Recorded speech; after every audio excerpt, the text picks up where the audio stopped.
the I'm a Fan of podcast, music, comedy, and more.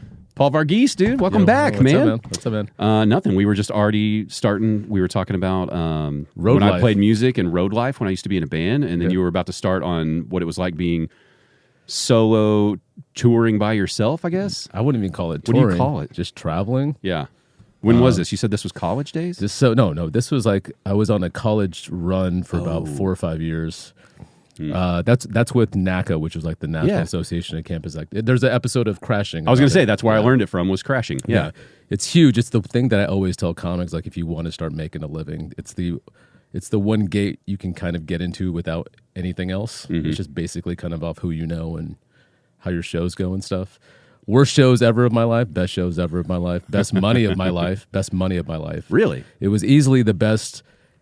If I had to like say where the career was, like money wise and fun wise and everything, it was the perfect apex, which is around the time that we met. Yeah. Back in 2000, I would say 10. I think so. 10 or 9. Yep. So Yep. yeah, between 2008 2013 was like the absolute most fun I've ever had. Because Really? the money was really good. Wow. And the circle in Dallas was really good. I mean, really, really good. Who is still around from that group of y'all? Because I remember there was a tight group of you guys that, I mean, y'all were hanging out, y'all were drinking buddies. The whole scene was tight at that point. There was really no division. You know? Okay. Give me some of the names that we're missing now. Let me describe some people. Okay. Because I thought these people were funny, and I don't think they're still here or they're not doing it at all. Yeah. There was a guy I used to see at Doubletree Backdoor who had glasses. He would talk about how he was an alcoholic, and I think he worked for the Kid Craddock morning show. He was kind of an angrier style comic. Yeah, kind of like ranty, kind of fidgety. Yeah. His name is Jason. Uh-huh. And he had a lot of family stuff going on. He's in Austin right now. He's been off the grid for a few years. We don't know where he is. I know he's in Austin. I know he has a corporate job with Oracle, was the last I heard. Oh, okay. So he's working. He's not just like... He's done with stand-up. He's definitely done. Dang. He's one of those guys. I mean, he was really hard to follow. He was one of those guys that was like... But he always had kind of like a... And these are all things that if you heard, he wouldn't be mad that I'm saying this. But he always kind of had a storm cloud over him, like something every... Yeah, I mean, that was kind of like a foundation of his act, was like, it's not going well. Like once, and I should have known But that. he was funny. He was great. Yeah. Because he was a writer for the Kid Craddock morning show, right? He dabbled in every now and again. Oh, okay. He was one of those guys who always had a side hustle going on before side hustles were a thing. Before Uber was a thing, he was probably driving people around and asking for money kind of stuff. He was just that guy. Okay, so there was him. Obviously, so Seth is from your class, right? No. Seth started probably 4 years after me. Okay. And then he got married, had a kid. He was out for a while. He never was really close with the guys that I started with. And then when he got divorced, I moved up to. I happened to move in with someone in Plano, and he happened to be there around the same time. And then we clicked like that. So Perio, is that part of your group? Perio wasn't there. No, he was 06 or 05 or something. Wow. So I started in June of 01, and the first guy that I remember. Okay, Aaron was a year after me. Wow. Raj was a year after me. Mm-hmm. The guy that I was closer with was Mark, and Mark is in L.A. And he hold on. Is Mark the guy who talked about hanging signs in barbershops? No, that was Chris. Okay. Chris started where the phrase jerry rig versus the other word. Yeah. So Chris was awesome. I mean, funny dude. Chris and Tone were best friends. Mm-hmm. They both started around the same time in Dallas, and they both moved to L.A. together. And last I heard, I haven't seen Chris in a long time either. Chris quit. He's still in L.A., but he quit. And Tone is obviously being Tone. And Tone's awesome. Dude, we were talking about it like beforehand. It's like, you said you're 24 years into stand-up now. 24 in, that's ridiculous. So, because we were just talking about some new faces in the scene and wondering like, how's that going to go? Not even just comics, just people getting involved. It's like we just interviewed Code Media and they're a year in. Yeah. And it's like, I hope they're around for a long time. But you never know, right? And so you've seen so many people come and go. Well-intentioned people, snaky people. I mean, also like life happens. Like people get married, people fall in love, people have kids, people get sick. I've been fortunate enough and that none of those things have happened to me. Besides my relationship is great. Obviously, I'm not saying, but I haven't been married, haven't had kids, haven't had a major illness, haven't ever had like a severe addiction problem. I like how you lined up kids and major illness. Like, I've lost so many friends to that, dude. I know what you mean. I mean, think about like my group of friends that I have now to watch, like Cowboys games with, completely different group of friends from 4 years ago. And 4 years prior to that, people just change and move on and grow out of each other. And the first, I swear the faces were like Seth Cowles, Ryan Perrio, but I feel like when I met you, it was you three and maybe one other person. And I remember y'all like we were drinking at somewhere in Addison Circle. Okay. And it just seemed like that was the crew at the time. But I don't know when that would have been. I guess 2010-ish. 10, yeah. Yeah. So, and a bunch of them left in 2010. Yeah. And speaking of Addison Circle, that would have been Justin Foster. He was bartending down there. Yeah, Justin. He went out to L.A., right? He started in 05, 06, I think, something like Wow. that. Like, I always think about the guys that I started with. And my closest friend at that time was Mark, and Mark wrote for like Jeselnik Offensive and stuff. I'd have to see a picture of him. I'm not sure who Mark is. Easily, and this is not like... What's his last name? Agee. And this is with like no hyperbole. He's not listening to this. We text back and forth, but he's easily the best comic I've seen. Still doing it or no? No, he hasn't done it in... Wow. I mean, he hasn't done it since he moved to LA. He moved there with Tone. They all kind of moved within the same month. I think Justin moved with them too. And then he just went to writing, and he doesn't do stand-up anymore. But he was my complete opposite, physically, mentally, emotionally, like complete opposites. If we would never be friends in any other situation, right? Yeah. But he was easily the best. I mean, he's quick as hell. Wasn't hack. He was the one that really forced me to like get out of my shell and write a certain way and do this and that. And so I'm not saying people aren't like there's not a strong scene now, because I think there is. Yeah. But there was something very special about like you were saying that was the most fun and the most money you were making at that time. Yeah. But even me as a fan watching, I felt like they were just solid killers they were all over town. So here's how good it was. Like there was only because this was before this podcast was even a thought. Yeah. I mean, this is before podcasts were really even a thing. This was me just enjoying Dallas comedy and discovering it. 2009 or 10 or something. Well, because I think I've told you before. I'd gone to a couple comedy shows before I met you, just from friends taking me.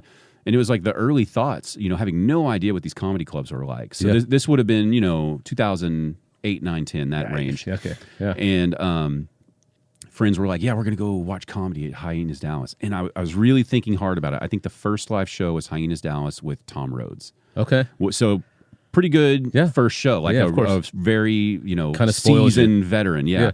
And but at that point, I was thinking all of the openers, the features, they're all like famous people from out of town. I didn't know there was local comedy. Yeah, of course. Why would you? Right. And so then your cousin was like, yeah, my cousin does comedy. Yeah. And I was like, in my mind, I'm thinking like, oh yeah, so like he dabbles or something. They're like, no, he's a comic. Like this is his career. And I was like, oh, and that was, I think, I'm really thinking hard. That had to have been the first thought of like, oh, people from here do this too. Yeah. I mean, when I started, I didn't know there was really a thing. Yeah. I mean, that's the thing about it now is like there weren't smartphones back then, right? So if I wanted to get on an open mic, I had to call the dude. I had to call one of my friends who's at it and like, hey man, I'm going to be running late. Yeah. But it was like this. I think the weird thing about it now is like because you can see where everyone else is working and they're hey, I'm working at this club. I'm working at this club. Everybody's comparing their timeline to that, so they get frustrated a lot quicker. Yeah.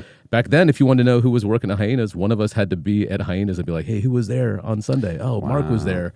So there wasn't even a space to get competitive because you didn't know who was working where. You really had to focus on where you were in that moment. Because which one? I mean, do you like the old way? Do you like the new way? I mean, I'm still stuck in the old way. Like and I feel weird. I feel weird hearing people complain about other people because they see this on the phone. I'm like, then get off the phone. Like what? Like so you're still not even really looking at that. I don't feel like I'm trying to compete with anybody. It doesn't mean that I'm above them. It just I never looked at any of these guys as even when I started. I didn't look at them as competition because I'm an Indian kid, dude. I was like I didn't realize this in hindsight. I was like the first Indian dude doing stand up like in the country, like one of the only.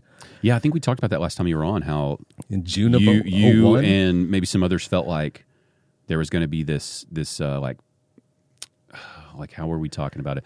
Like at that time, people were building stuff on like, oh, here's the Hispanic version of that, and kicking around the idea of like, oh, Paul's going to be the Indian version of this. Yeah. And the Indian community doesn't support like that. They're not like that. They're not like the Black community or Hispanic community. They support new guys. Like they love them. Yeah. The Indian community doesn't. You have to hit a certain level of success, and then they'll catch up to you. Yeah. I was talking to. Have you met Danny Tran yet? Yeah. I was asking him, I was like, have you ever thought, because Tom Segura did that whole tour where he spoke in Spanish. Yeah. Do you speak, what's the language in India that your parents speak? Malayalam. You speak any of that? Yeah. You do? Yeah, but that's such a small, my cousin's going to be watching this. I don't speak that much. Oh, okay. I was curious if you've ever thought about attempting a set in that language. Well, you would have to get because everybody who speaks that language. Sure, but DFW is growing in that community constantly, right? Yeah, but those people would probably make fun of how Americanized I sound with it. But couldn't you make that part of the maybe just like a one-off, like for fun, where it could be like, hey, look, I'm I normally speak English all the time, but I thought this would be fun, and I know you're going to make fun of me about it. And I do throw in the words in my set. If there's a word you don't understand, it's that word. I just kind of like an Easter egg for those. I keep thinking it would be fun for just all these comics who do speak a different language and have a big culture here in DFW to do kind of like a For Us By Us set. I think that'd be really fun. It'd be working a whole new stand-up muscle for you, because a lot of your nuance might not work in that language. Well, how to translate it? Because even in Malayalam, like there's certain, we don't have a word for convertible. Yeah, but not even your set. I mean, like a new set just for that. Oh, brand. Yeah. Well, so here's the thing. I actually have a set for Indian crowds that I never really do for American crowds, because I make my money now for like Indian fundraisers and all these big events. That's how I make my money, is all these big events want a stand-up comic who can be G-rated and appeal to, parents, basically.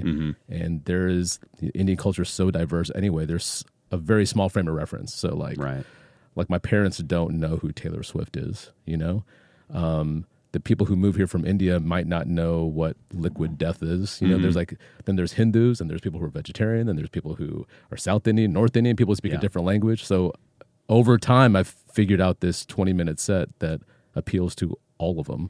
Yeah. And that's what's made my money now. I got a little taste of that whenever I went to your relative's wedding. Yeah. And I tried to. Oh yeah, I did a set you were there. emceeing that. I did a set there. Yeah, but even just your little asides. First of all, that wedding.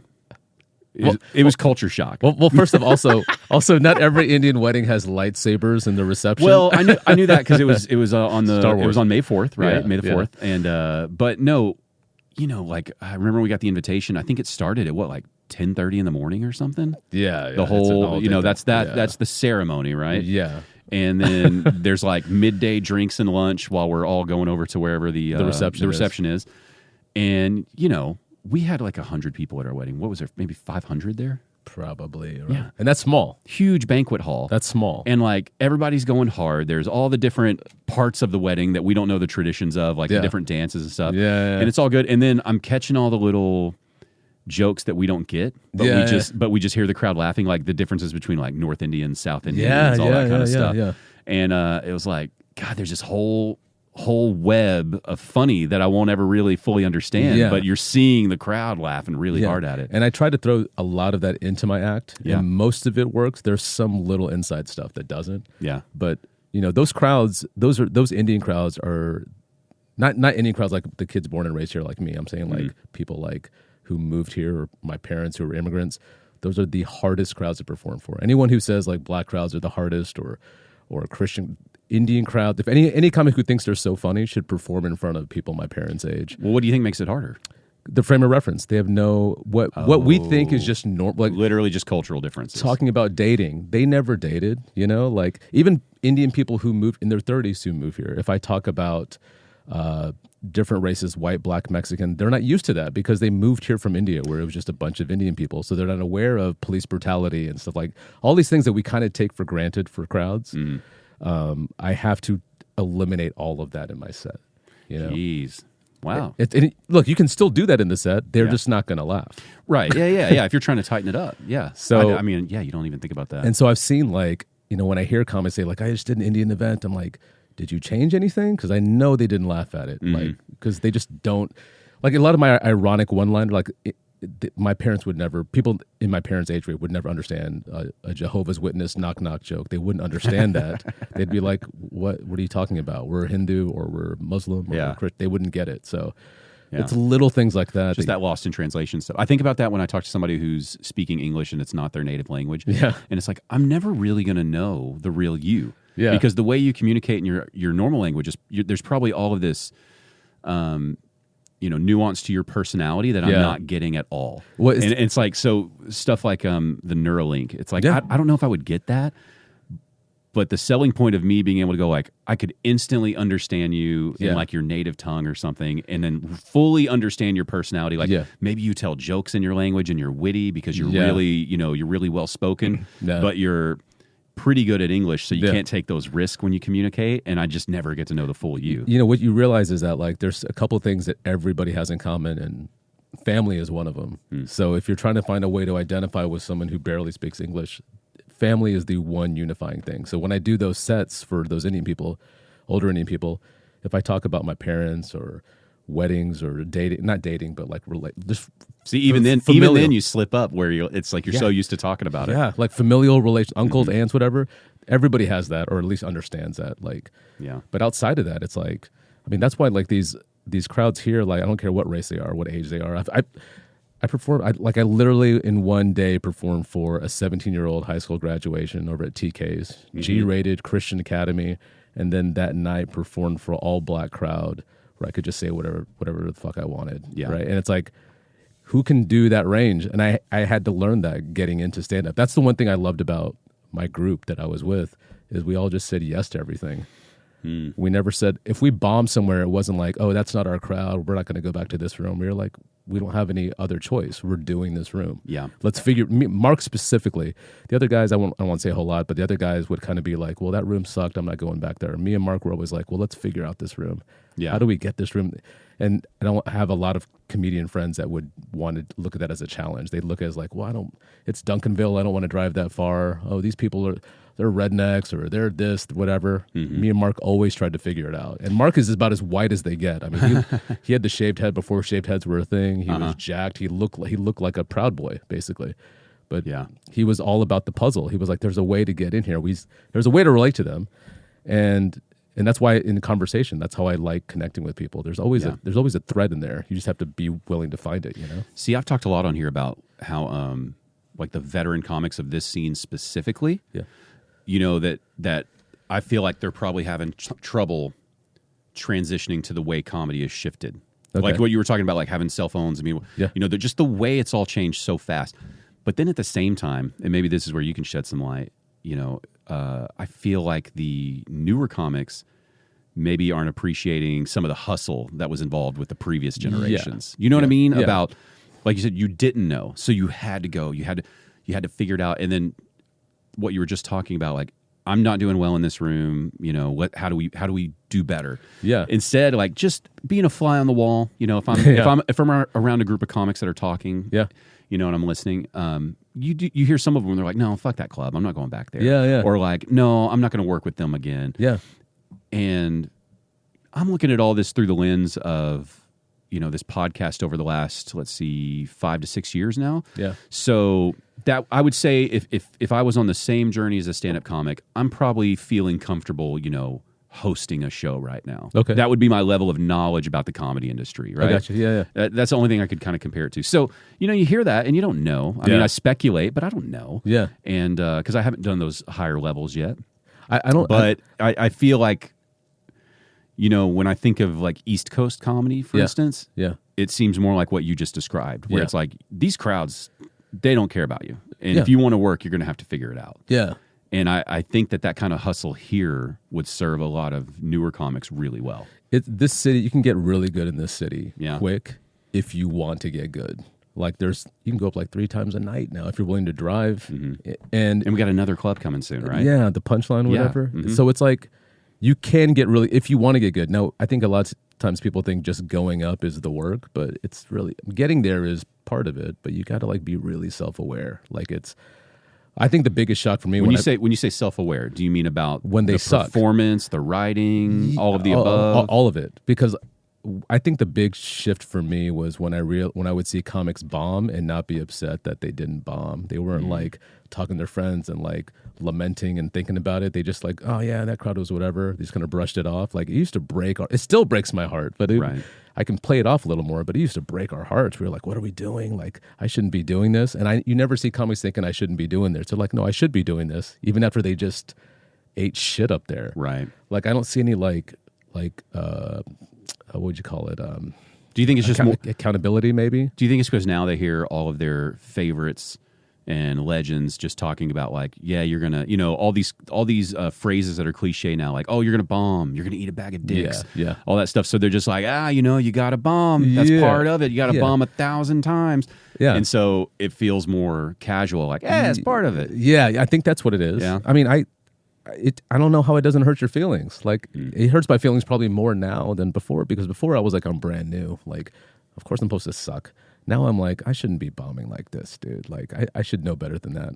But like, if you could, it's so easy to fix your set. I don't think people want to fix it. I think people, because you can get famous off a clip now, even if you're bombing, somebody throws something at you on stage, you can go viral and start headlining. Yeah. I think that's what always the solace is. It's not like.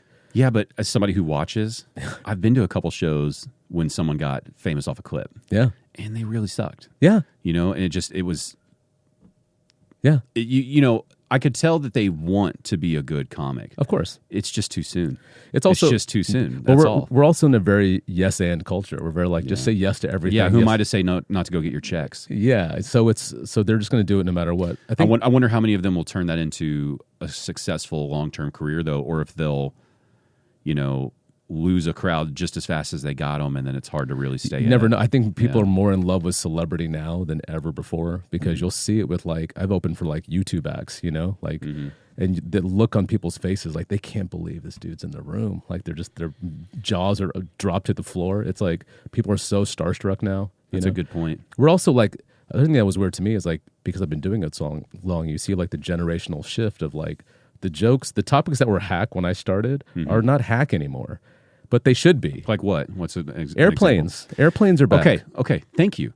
They're back. Listen, I'm going to tell you, just as from a watcher, okay, I can't stand the airplane jokes. Yes. I can't. Hotel jokes are still in there? Airplanes and like coffee. Some of my absolute favorites. Bill Burr will still throw out an airplane thing. Yes. I'm like, come on, man. Starbucks is still there? Yeah, and I don't know if I'm seeing it much anymore, but any type of brown Indian, whatever comic. Yeah.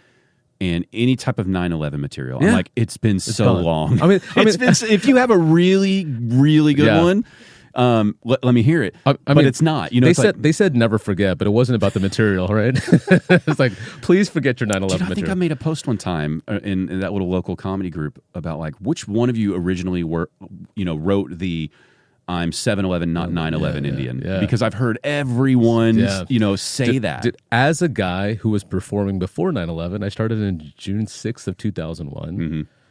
I was the first Indian dude ever to write a 9/11 joke. Wow. Yeah, you saw the rise of the 9/11 show. Yes, I saw. I was here before the 9/11 show. I literally had 3. Two I don't do anymore, and one I went viral off of, which was the one off "The Sky Is My Hood" joke. Oh, I do remember that. But that's not a 9/11 joke. That's just a brown man. No, on that a was plane about the joke. plane. Yeah, brown man on a plane joke. So, because that was the premise was like somebody's getting rowdy or confronting you, and you're like, "This is my hood," right? Yeah, it was on the ground. Yeah. It was a black guy intimidating me on the plane. That's what it was. Yeah. But yeah, writing an actual joke about 9/11 now is even in the last 10 years, it's just so. What I always tell brown comics in general is like, don't write brown material that somebody who wasn't brown could write. So yeah, any non-brown guy could have figured out the 7/11 9/11 correlation. Anyone could have. It's gotten to an interesting point where, like at least my group of friends that I have a couple friends that I'll invite out to shows when I go, and one of my friends who's gone to a lot of shows with me, that's like an instant turnoff for him now. Yeah, it's like when a comic comes up and we're immediately doing like brown people versus white people. Yeah, he's like, here we go.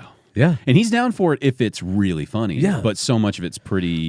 Well, as we've already heard those same jokes as black versus white. Yeah, and like the white people walk down the street like this, and yeah, and it's like it can still be done. Yeah. It's just got to be so good. I do it in my act, but I know how to phrase it towards it doesn't sound like it. Do you do it in your act? Yeah. I just watched your release. You didn't do much of that in there, did you? Well, I'll subtly say something like, if I do like a gluten-free joke, I'm alluding that it's like white a little person. Tag. Yeah, but that's not like the whole. Like you're not doing a 5-minute chunk on that. No. Yeah, that's what I'm saying. But I also think like this is another thing that was a weird shock for me. I think maybe the most was you were talking about Indians and white people and like dog names and people names. Yeah, right? Yeah, no, yeah. But that wasn't the core of that. Yeah, I do like an adopted, abducted, like how Yeah, white people. yeah. But I know how I'm phrasing it. I know Yeah. it's not turning into we do this and you do this because again, that's how it was raised, right? Yeah.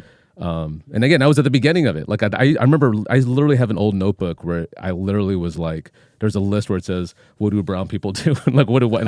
And I was like, how do I juxtapose a white person with this? And I would just when I first started. Yeah. I think what's weird now is there's no excuse to be hack now because you have access to all the stand-up and nobody's watching stand-up. You have access to all the libraries. Like in order for me to know what was hack, I had to hear it through comments go like, hey, you shouldn't do jokes about how like men versus women. That was the hack thing. You know, women go to the bathroom together. Men can't do that. Women dance at the clean. All those kind of things. They were just kind of hack. I mean, So it's always the same flow and concept. It's just insert whatever two differences here, basically. if it's plug and play, right? Yeah, and and look, it sells. There's people who make millions who do that. Well, and I'll say, right, like, while I'm sitting over here being comedy snob judging this, if I'm in like a Hyenas Fort Worth room, they're eating it up. Yes, of course. And the crowd is loving it. But the difference is it's like with music, right? Like you played, like you can sample David Bowie's Let's Dance and have a #1 hit. Yeah. But you didn't write Let's Dance. Right. He wrote it.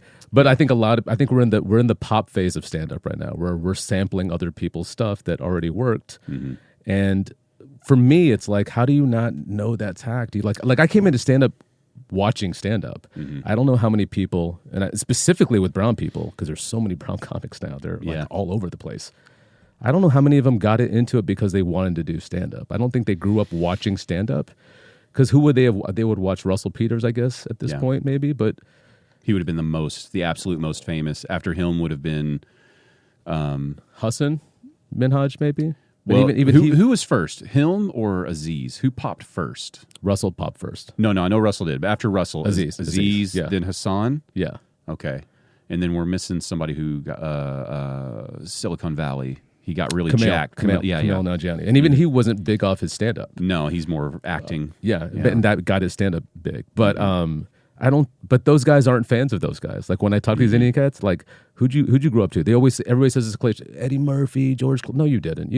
You wouldn't have liked Eddie Murphy and George Carlin and written that shit. You think that's just what they're hearing from their heroes on podcasts and stuff? Yeah. I mean, I didn't get into Carlin until a few years ago. There's a Pluto channel that had all these old Carlins. Yeah. And it doesn't translate for me. I understand why it was good, but it doesn't. I'm not dying laughing. Well, also too, I mean, some material, like depending on your age, if you're early 20s, is Carlin really going to speak to you? Have you lived enough life to understand the problems he's talking about? Maybe, but probably not. Well, it's like the earliest comedy I would have heard would have either been Seinfeld from his TV show, or and those jokes. It's like I'm not sure I'm understanding all those as a kid. Yeah, the first jokes I really understood would have been Blue Collar Comedy Tour because it was other than Ron White, it's like Jeff Foxworthy, was it Bill Engvall?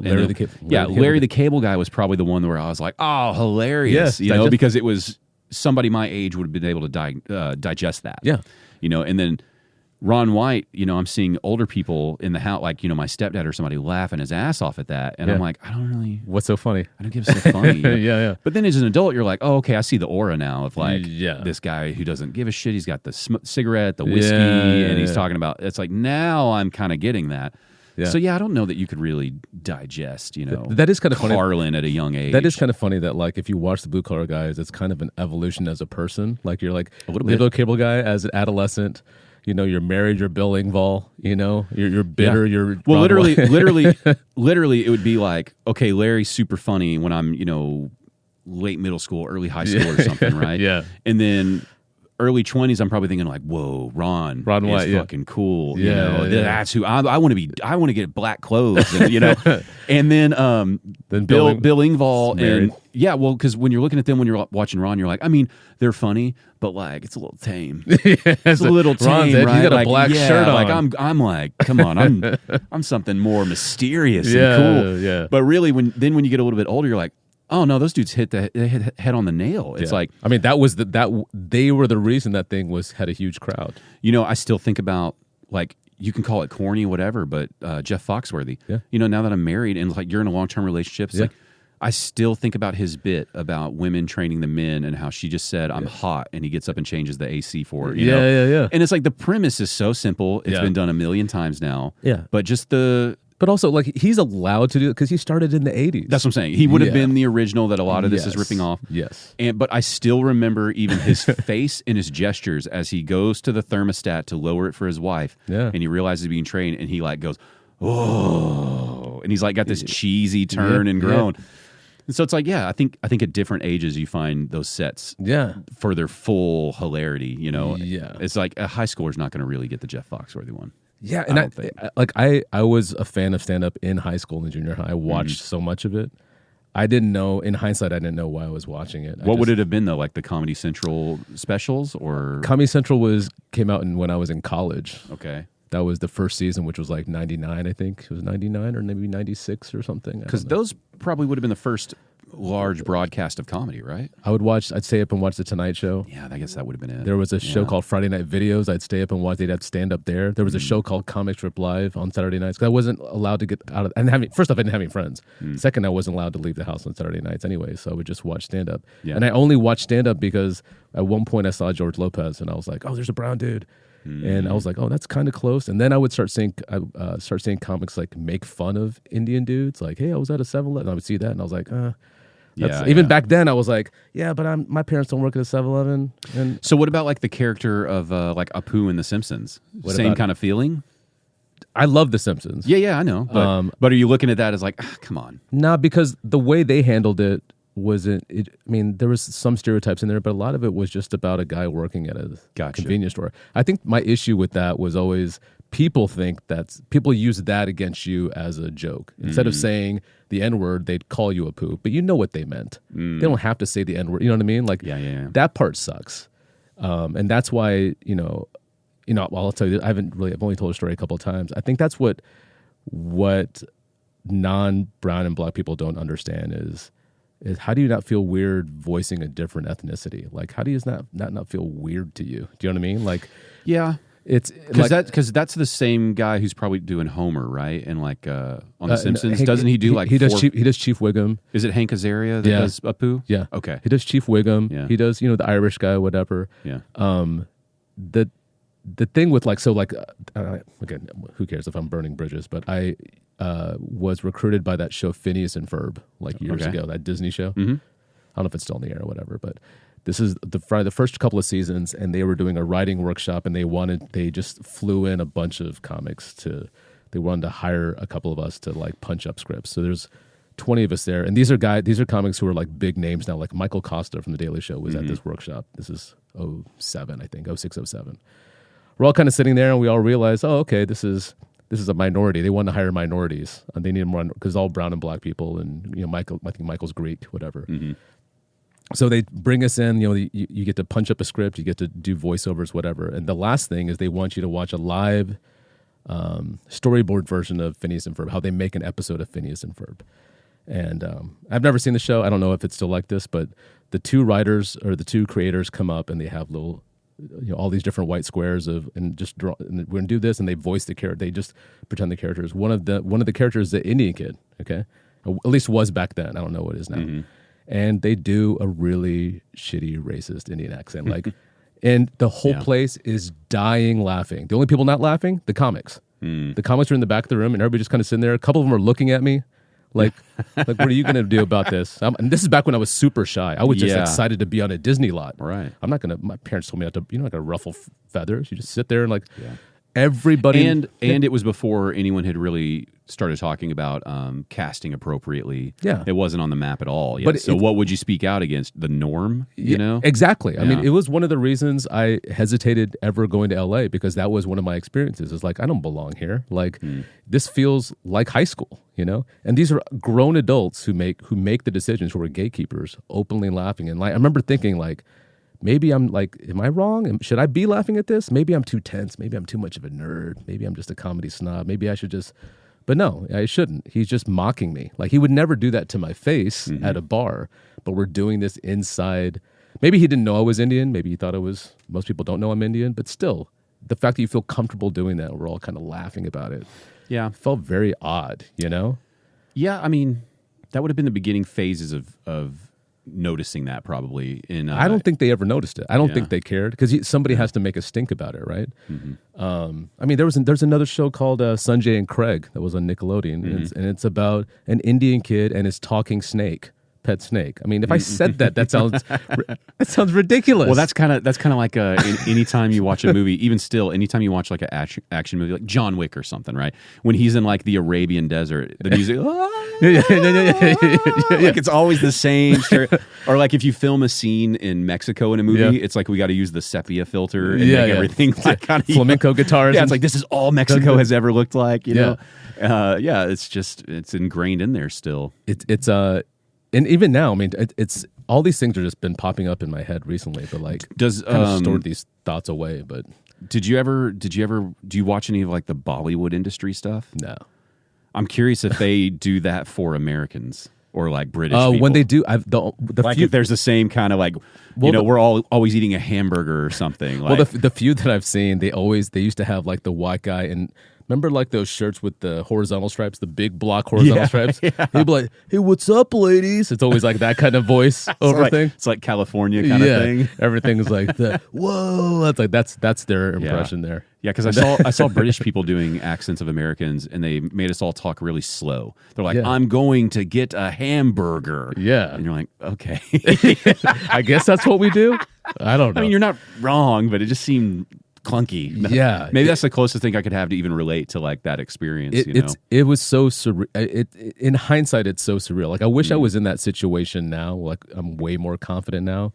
I would have said something, even though again I'm outnumbered, but I wouldn't have a problem saying something. Back then, I would just like. I mean, I think that's a lot. What would you say? Like if you were there now, knowing everything you know now, you're in a similar situation. How do you think you'd want to approach it? Would you just be like, "This is bullshit," or like, what would you do? So in that specific situation, at the very end of it, we all did a stand-up set for everybody that was the executives and stuff. So we all did like 5 minutes. I probably would have just shit all over them. But had that not been the situation, I would have raised a hand. I'm like, hey guys, just so you know, I'm Indian, and this is really fucked up. I mean, I would probably leave it as simple as that and just let them sit in it. Because what are they going to say? Oh, it's not fucked up. Well, how do you know? I'm the only Indian guy here, and we're laughing at your voice. It's not anything they said. That's the other thing about, there's always this debate now about like whether or not brown people should use the accent on stage and stuff. Because there's a new generation, post, Hassan and all these guys who are like, if you do the accent, it's making fun of this. I'm like, that's how my parents talk. My parents aren't hacked. Right. And also, I'm not making a comical accent like these guys on Phineas and Ferb did. This is how my dad talks. So like the joke isn't about how he talks. The joke is what he says with it. Like that's the one thing that I liked about Apu. Like you're not laughing at how he says it. You're laughing about what he says. Right. But that's such a small nuance that most people, I think they just hear an accent and they just. Well, and how are you supposed to voice your parents if they're really that way? That's. When I talked about my we're going to do fake voices now? Yeah. I mean, it's also like, it's acting. It's what you do. Like if I do a little kid voice, I soften my voice. My girlfriend, I soften the voice. Like you can't just be like, well, my dad said, hey, go to your room. But that's not how, there's no acting in that. Like it's still a 3D art form. Well, and so much of the, I mean, I get what they're probably trying to say to you. Is like, they're probably viewing it as like, oh, that's a cheap, kind of like what I was saying about the 9/11 jokes. They're probably trying to view it that way. But, when you're slipping in, especially in your set, when you're slipping into these accents of your parents, it's usually to show the gap in the culture, like the wrong word or the wrong pronunciation that makes that whole thing ridiculous. Or even like, God, like one of the funniest parts that cracked me up is probably just because I don't even know did you watch Righteous Gemstones? No, I know what you're talking about, the televangelist stuff. Yes. Yeah. So there is a character in there named Uncle Baby Billy. Oh, okay, awesome. And so when you started talking about baby uncle, I was like, oh my God, there's a real version of this. Yeah, that's so funny. There's a real life baby uncle. Yeah, it's wild, dude. It's a Walton Goggins character. Oh, okay. Yeah, it's hilarious. But yeah, so it's like, okay, you're going to do that in a straight-faced American accent for all when you're talking about these characters being named differently. And it's like, I mean, because I think we've talked about this before. It's like, I want you to be your real version. Yes. Right? Because I want to get immersed in this world that you're bringing me into. Exactly. So if it's helping me get in there, then it's not hacky. Yeah. If it's just like, oh, these honkies will laugh at this, well, that's hacky. Yeah. You know? You can also sense it. I mean, you've seen enough shows. You know the difference between a hacky Indian accent and somebody who's not getting laughs off that. You know what I mean? The hacky Indian accent tends to be from people who aren't Indian, who are like, hey, I went to this 7-Eleven, this guy sounded like this, and everybody's laughing at that really. But I try to sound as authentic as my uncles sound. Have you met my uncles at the wedding? Yeah. They all First of sound all, like that. I want to say, all those dudes at the wedding, I have never been like, somebody puts their hand on my back and pushes me to the bar and like makes sure I get some Johnny Walker. Yeah, it's and always Johnny Walker Black. I'm like, yeah, absolutely. Because one of them found out like, because that's actually the drink I like is Johnny Walker. Oh, I didn't know that. That's actually my preferred drink. I can't drink it because it just reminds me of them. I love Johnny Walker Black, and that's my preferred. I like the blue, but I can't afford it. Okay. And the red is fine, but I think the black's better. Okay. And so, yeah, they were like, once they found out, one of them, come on over. They got plenty. Go ahead. And I was like, oh my God, we're getting lit up here. Yeah. And side note, we left at maybe midnight. It was blurry when I left, for sure. Yeah, but when we're leaving at midnight, the bride and groom were like, we're just getting started. Yeah. We're going to be here a long time. I was like, we've been here all day. I mean, we're so drunk. I mean, they paid for the bar. That's the other thing. They paid for the bar. Like, Wow. like get your money's worth, dude. I mean, hey, it was a great time. But anyway, so shout out to all the men at that wedding who were like, absolutely, another Johnny Walker. That's the cool thing about, at least I can say, for that part, that region of India, all of us are from South India. We're super welcoming, dude. Like, once we know how you're in here, you know the bride, get over here, dude. Yeah, that's all we need to know is why you're here, who you know, and then you're in, dude. Well, it's definitely one of the few times in my life where you're being viewed as the minority, where people are trying to size you up. Okay, so this is that's one of the few experiences where it's like, Things okay, falling out. but we're already clearly if we're here, we're invited. So Of there's course. no hostility, but people are just kind of like, hi, Yeah, it's hello, wild, right? and you are. Yeah. Well, it's I think that's why, if I had to guess, I think that's why the South Indians are so much more welcoming than the North Indians. Yeah. Is because we're considered minorities amongst the Indians. Oh, So okay. it's always like, we get left out. We don't want you left out. Come join us, kind of stuff. It's very exclusive. It's just crazy how like you have America and India, and there's like a North and South thing in both. Yeah. And it's all Yeah, fucking it's- stupid. It's every country's like that. I'm assuming it's rooted in skin color, probably. Yeah, it's all dark. Darker and versus lighter Indians. If you're dark, it's because you're working outside. And Yeah. you don't have an office job. You're There not we smart go. enough. It's all that. And it's like, man, how is this so- cliche global? Well, I think that's what gets frustrating is when people talk about Indians and as this whole blanket thing. Like, when I started doing those Indian shows, at the Improv and stuff, like they were like, well, there's like this many million Indians in Dallas. I'm like, yeah, but they're not just coming out just because you're Indian. Like, Right. Like they're like Paul Varghese, that last name. Yeah, he's not Hindu. He's South Indian. We're not going to go see that. He won't. But it's all that kind of stuff. It's like it's still divided. All the countries are still divided, just as divided as here. Yeah. It may not be racially, but it's still skin color, religion. It's. I used to think we were like just super abhorrently racist in this country. And I think, that exists in pockets. Yeah. But I think overall, it's like this is a pretty welcoming space as a whole. You're going to run into assholes everywhere you go. But, I mean, like there is so much diversity. I mean, especially like I live in Dallas. I'm talking about living in Dallas, right? Yeah. It's super diverse. Super diverse. Yeah. And maybe it's my experience because I'm a white guy in Texas. I don't know. But it seems like if you're just friendly, Yes. people are pretty friendly. Yes. It's like I went up to my son's playing soccer and I'm coaching, and so I had to go to the YMCA to pick up some jersey. Okay. And I'm 40 now. I'm a dad, so I'm saying stupid shit all the time. Right. Okay. And so I'm going in the door, and the dude who's holding the door for me is this like jacked black dude, right? Yeah. And it's like, I know we're still in an environment where a lot of people like to assume there could be some initial tension there. Of course. But it's like I do some stupid dad joke. He's ripped, he's got a cut off shirt. Yeah. And I'm just like, dude, save some muscles. Save some muscles for us. And he's like, I'm trying. Thanks, man. I appreciate it. It's like, it's just that simple to be friendly around here. Yeah. And it's like, if I wanted to, me and that guy probably could have talked for 5 or 10 minutes course. about lifting weights, and he would have been down. Of course. And so I see that experience so much where it's like, I don't know, man. I know there are racist assholes, but I think if you're pretty polite and you don't come in heated, most of the time it's a pretty good experience. I think, well, first off, a lot of really racist people probably don't go out that much. Look, I think we're at liberty to have more experience because we're out in public more often than most people. Most people are just behind their phones. Yeah. I saw it tomorrow with yesterday's assassination. Yeah. You hear people saying this and that. I'm like, my friends who were saying this, I'm like, you guys don't leave the house. You literally don't leave the house. Yeah. Your window to the world is a TV screen. Like I'm in front of I'm a brown guy in front of. I'm the minority everywhere I go. And you've hung out with me. I talk a lot of shit. So yeah, and I don't get my ass kicked. No, well, and on the flip side of that too, it's like I've been out with you so many times where I see how quickly you can make friends with somebody who's just at the bar watching the game or something. Yeah, and I'm not small talking. I'm not going out of my way for it. No. But you would never think me and that person would get along. Yeah. But I learned that through doing stand up.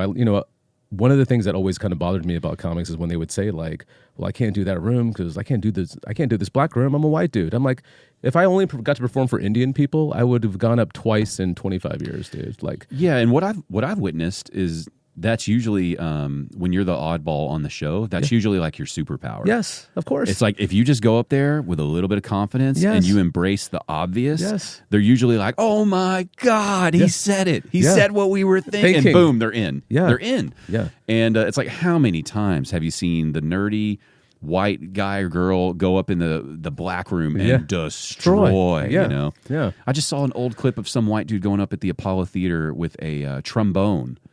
And he's doing that song that bump bump bump ba-da-da-da-da, bump. Yeah. And he literally just does the first part on the trombone and then he dances for the whole song. And he's doing like the cheesiest like go white boy go moves. Yeah. And the crowd is loving every minute of it, you know? And I think he won that night off of that. Yeah. And it's like, dude, that's your superpower if you go up there with a little bit of confidence. Well, look, you're the minority in the situation, right? And like, I think it's like a metaphor for life. Like, I mean, surely you've had that experience, right? Being on an all-white lineup in like a white conservative room. Dude, I've done every single kind of show possible. I just performed for a church last Monday. Mm-hmm. Super G-rated, all white, recovering addicts. Yeah. So somebody told me before, hey, make sure you don't trigger them. I'm like, by what? Like what? What's the trick? What words? Like I grew up here. Yeah. Like I'm not like I see people like this all the time. Yeah. These are my coworkers, right? Dude, I just started following this. I can't remember the account, but it's a weird account. It's a jewelry store in New York where the guy's he's like the owner. He's like a younger guy. Okay. He's a minority. I don't know what he is, but he's super friendly, polite. There's no like accent. He's an American. Yeah. But people are coming in to sell like watches, gold chains and stuff. Okay. And they're looking to get like 10 grand, 15 grand, 20 grand. They're talking about a lot of money. Okay. He's just polite as can be, and like 90% of them they're so rude. I thought it was a skit until there's just so many. It's like this guy doesn't have this many friends. Yeah. And they'll just be like, hey, man, I got this. I want $10,000, nothing less. And he's like, oh, this is beautiful. I could probably, I can do $7,500. And they're like, no, fuck you. It's this, blah, blah. And they're just giving them all this heat. And everybody in the comments, you're thinking like, throw him out. But he's just being this smart businessman. He knows if he tolerates this, he's still getting this for like of course. A couple grand. It's like he's clever. So I'm sitting here, I'm watching it from the view of like, I got a lot to learn from this guy about like, if I eat a little shit here, whatever scenario, you're actually beating them at this game and winning, of course, right?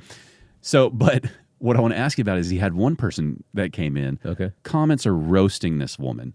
She's an older white woman. She's saying some crazy shit, but it's all coming from a friendly angle. Okay, so if it were you, she'd be like, "Hello, so it's Paul. Okay, wow. So are you from here? Okay, and you'd be like, yeah, I'm from Dallas. She's like, that's wonderful. You speak English so well. Okay." And then like, oh my goodness, you look so professional in your suit. So it's like very weirdly racist things. Okay. But it's polite and friendly. Okay. So it's like, in my mind, I'm like, here's this woman who's probably trying her best to fit in, to relate and be like, I'm not an enemy, but it comes off so bad. Yeah. Like, what's your take on, do you think that's like, if you run into somebody like that, are you just rolling with it? Or are you like, fucking racist? No, you roll because I understand where they read a book on how to talk to minorities or they heard something about that. I think what people fail to realize, because again, This city's so diverse. If you just talk to them like how you would want to be talked to. Nobody wants to be talked down to. Yeah. But I get that shit not all the time. But she looked like she hadn't left the mansion in 15 years, and this might have been like her first outing. Yeah, you know? yeah. Like she's secretly a hoarder. Very waspy. Yeah. Well, I mean, I've done back in the day before, like you could text. I would get these corporate gigs, and I would just be talking on the phone, and they were like, "Hey, meet me in the lobby there." I'm like, "Yeah, hey, but yeah, I'll be there. I'm the guy in the purple shirt." I would never say that I was brown. Yeah.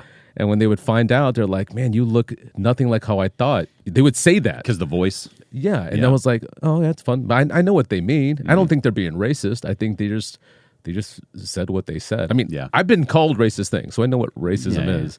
I think people commenting on those things haven't experienced enough people in the world.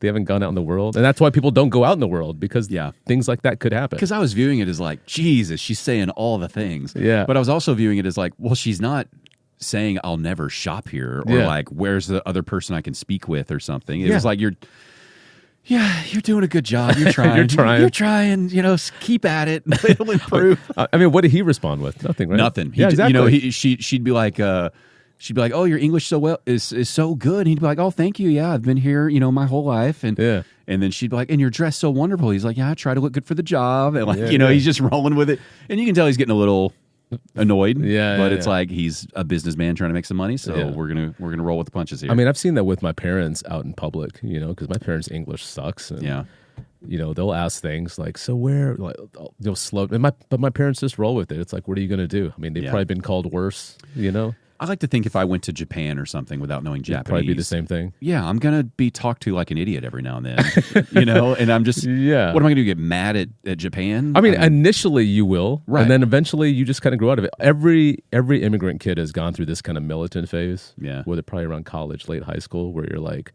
you feel like everything's racist, and after a while you grow up and you're like, and some people just get regular jobs and they don't get to get all that out. I became a comic. I got to get it out on stage, and now I'm past it, you know. Which is also a nice little form of education. It's like how many crowds, by hearing a little bit of that over the past 20 years, got a little education. Like, oh. And it's like, as wild as it sounds, like, they're like us. Like, it does sound kind of dumb. Yeah. But I'm probably most people in Dallas, their first Indian comic experience. You've been an ambassador and you didn't even know it. Yeah. And I'm realizing this now when people tell me, you've been doing it 24 years. I'm like, oh, shit, I have been doing it that long. It's crazy, right? Because it's like, you know, when Russell Peters comes into town, I go hang out with him, and we talk about our bond is that we were like one of the first. I mean, he started in '89, but he was in Canada, so I knew nothing about him. Yeah. And when he blew up here in 2004, I was already 3 years in. Well, and people like me, I still don't really fully. I know he was hugely famous, but I really don't grasp how worldwide it was. I just can't grasp it. You know, it's whether you like the material or not. Yeah. He's the only person that's consistently been in theaters for 20 years straight. Worldwide too. Which is insane. Which is goes back to us talking about the appeal of being, you're always the outsider, you know? Like, he appeals to all the outsiders, you know? Like, his set is more relatable overseas than mine is, because I've done shows overseas and they kind of connect with me, but not on the level that he does. Can you think of any other race or like even a shtick or something that was that big? No. It is just him, right, on that level. There's people who are in the Middle East and in India who have big followings there, but when they come here, it just doesn't translate. Yeah, because like, I mean, Dave Chappelle is bigger here, but he's probably bigger worldwide. Russell Peters, right? Yeah. Russell Peters is huge everywhere. That's kind of insane to think about. You know? That's what I mean. I think it's hard for me to grasp that, because if you talk about the greatest comics ever, he rarely gets thrown in that discussion, but the ticket sales would put him at the top. Of course, yeah, you know? and for 2 decades, right? And you know, there's a new generation now. So the clips that went viral in '04 are now going viral again. I mean, he was telling me this last time we were there. He was saying, like, because he'll always work out stuff in Dallas and Arlington. So me and him can just hang out and shoot the shit, because we have this bond, because I started in '01. Like, he knows that I'm not out for anything. He knows we can just talk shop, and because everybody he meets, I mean, that's got to be the weird thing with those guys at level. You don't make any new friends after you become that big. These are all hanger-oners, unless you're making friends with someone more famous than you. Like, so the people. Well, and I'm sure it's hard at that level. It's probably very hard to relate to new people now, and it's hard to get past that initial "whoa, famous person" shock. You know, I mean his friends that he hangs out with are like rappers from the '90s, which is like my ultimate dream. I'm like seriously, like Wu-Tang Clan just hanging out there. I'm like I'll go meet him up. He'd be like, hey man, you know Ghostface, right? I'm like, can I call him? Can I call him that? Mr. Face, how are you? Yeah, sure. Like, and I just play it cool with that. Yeah. But that's who he can only connect with, them, and then me and him, obviously. But he talked about like how his ticket sales had kind of started dropping a little bit in the last few years, and he was like, I don't know what's happening. And then his clips went viral again because it's a new generation of people who have never seen him. Well, surely that's just the ebb and flow of like you're not always on top. You go up, you go down. But even his bottom is not a bottom. Well, I understand, but I'm sure he's always wanting to. Everybody, whatever your high point is, you want to max it out and stay there. Yeah, it's really hard to stay there. Well, of course, yeah. That, like, man, I just saw some clip. It might have been, I think it might have been from Louis C.K.'s show where different comics giving him advice to some older veteran, and he's talking about like the 3 rules that he knows to be true in show business. Okay. And one of them is, in order to come back, you have to go away. Yeah. You know, it's like you have to leave for a minute, get it sorted again, and then go do it. I always envisioned, like, if I had ever gotten to a point where I'm getting at like at a Russell level, whatever, a theater level, that I would take a year off in between and just work my stuff out here and then go back out. I never understood the idea that everybody's putting out a special every year, every 8 months. Like, I understand I think Louis C.K. started that. Yeah, but he went on a run. But he was, you know, regardless of what you think, personally, his material was really good. Well, and at that point too, like, it's crazy to talk about you being in comedy for 24 years, but at that point, wasn't he in it longer already? Yeah, he started in the late 80s. Yeah, so you're talking about when he was doing a special a year, he was probably at the 30-year mark. Yeah. You know, so it's like the levels of experience. I was so, you know, I think I told you a long time ago I got to watch him at the Improv, and I talked about it on a few other episodes, but he's one of the few comics I've got to see with that many years of experience at a high level under his belt. Yeah.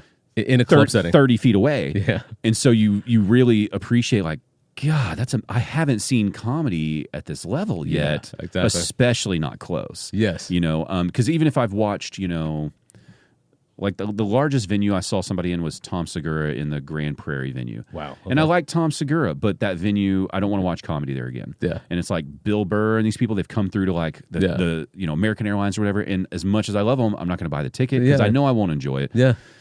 And then the other show that was similar to that, but it wasn't comedy, was watching Willie Nelson at the Granada Theater. Okay. Where he's been playing for like 50 years. And he's like right there. Yeah. Yeah. I mean, like, if I wanted to politely scoot to the front for a moment, they probably would have let me. We're you know, 4 or 5 rows back at the Granada. Yeah. But it was just realizing, like, I don't think I've ever heard anyone who is a 50-year veteran of any art form, you know, play music, comedy, whatever. Yeah. This is a rare thing. I might only watch 2 or 3 of these shows in my lifetime of somebody this skilled. So when somebody like that wants to put out an hour every year, it makes sense. Yeah. But when you're 10 years in, even though you're 10 in, it's like... It's also like, well, 2 things. That's what I miss about the old...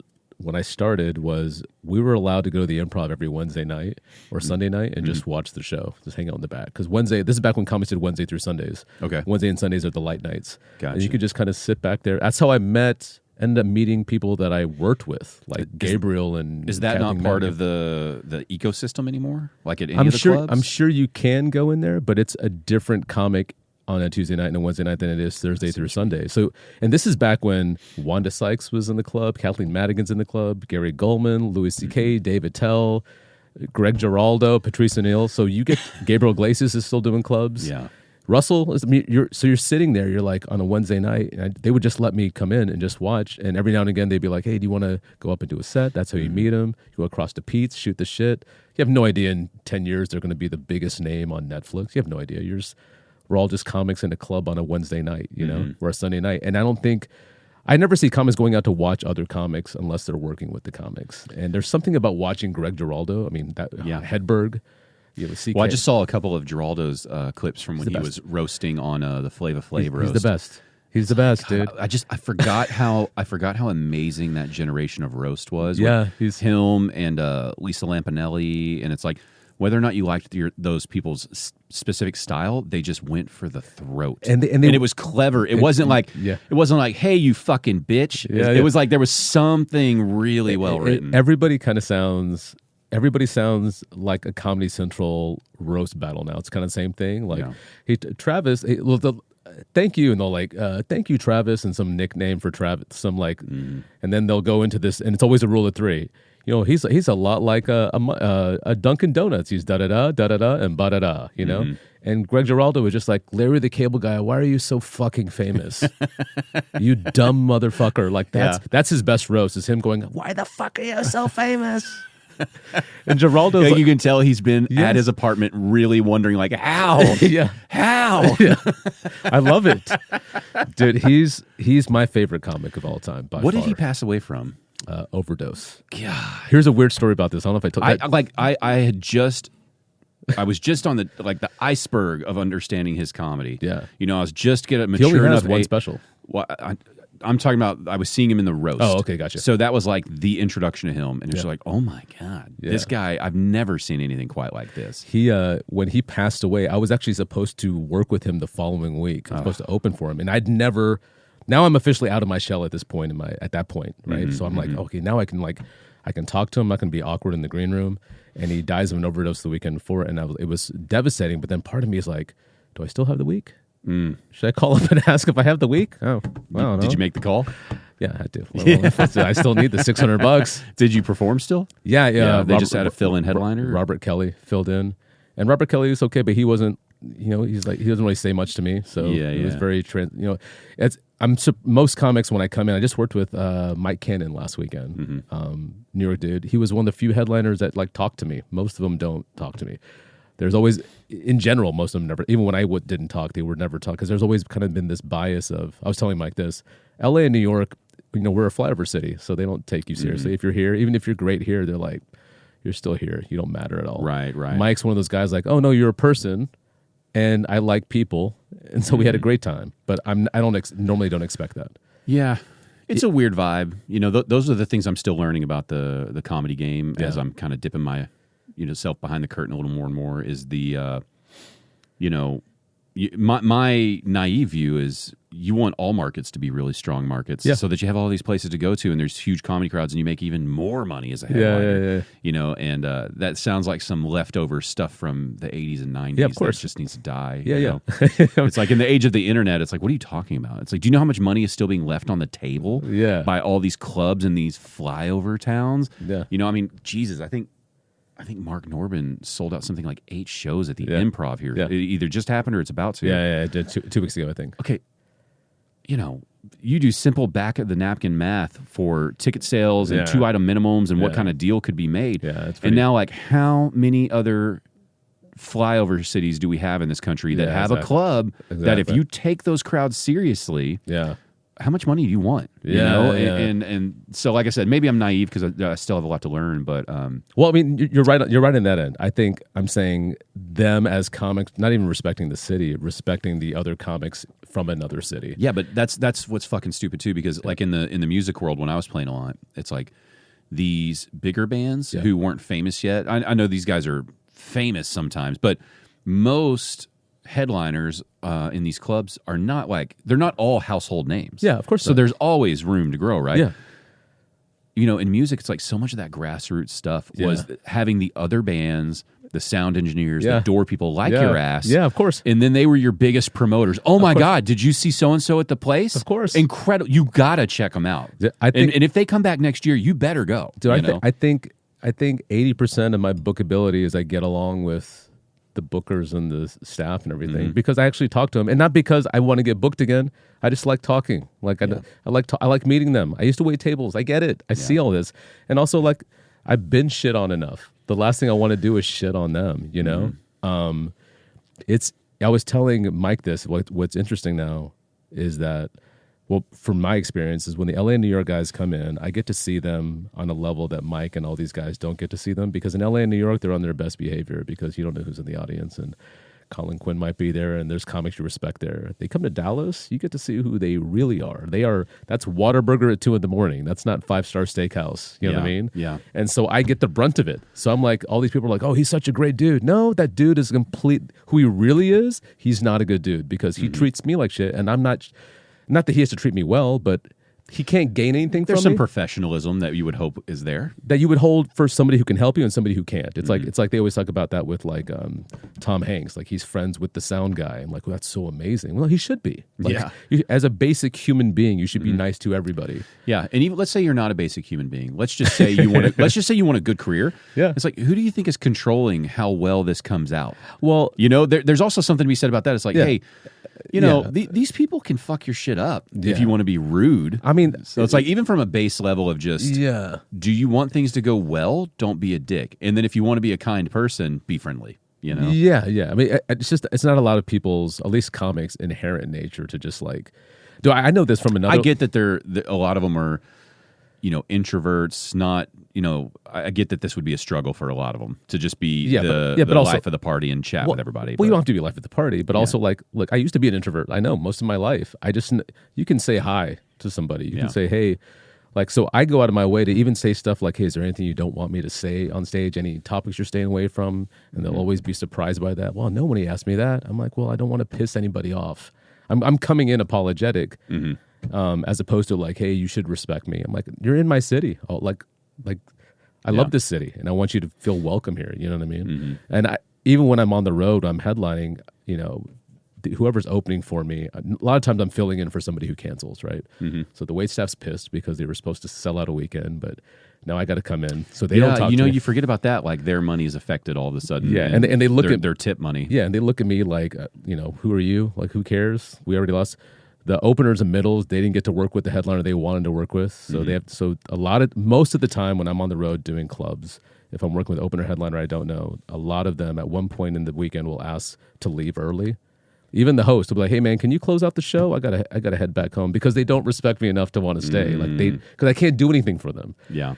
Even though, like, who cares? Just as a basic human, like, I think I'm pretty good.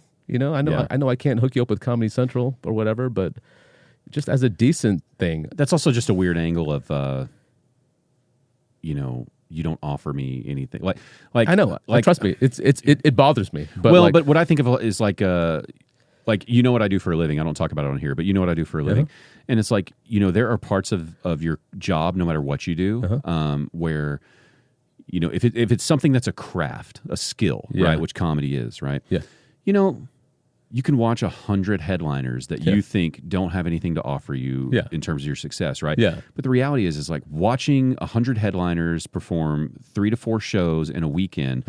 There is a thing from each person you're going to snag, right? Yeah. And it's like you're just adding tools to your chest slowly, exactly. Same here. right? Yeah. And so just from developing your skill level, forget if you don't want to be personable and friendly.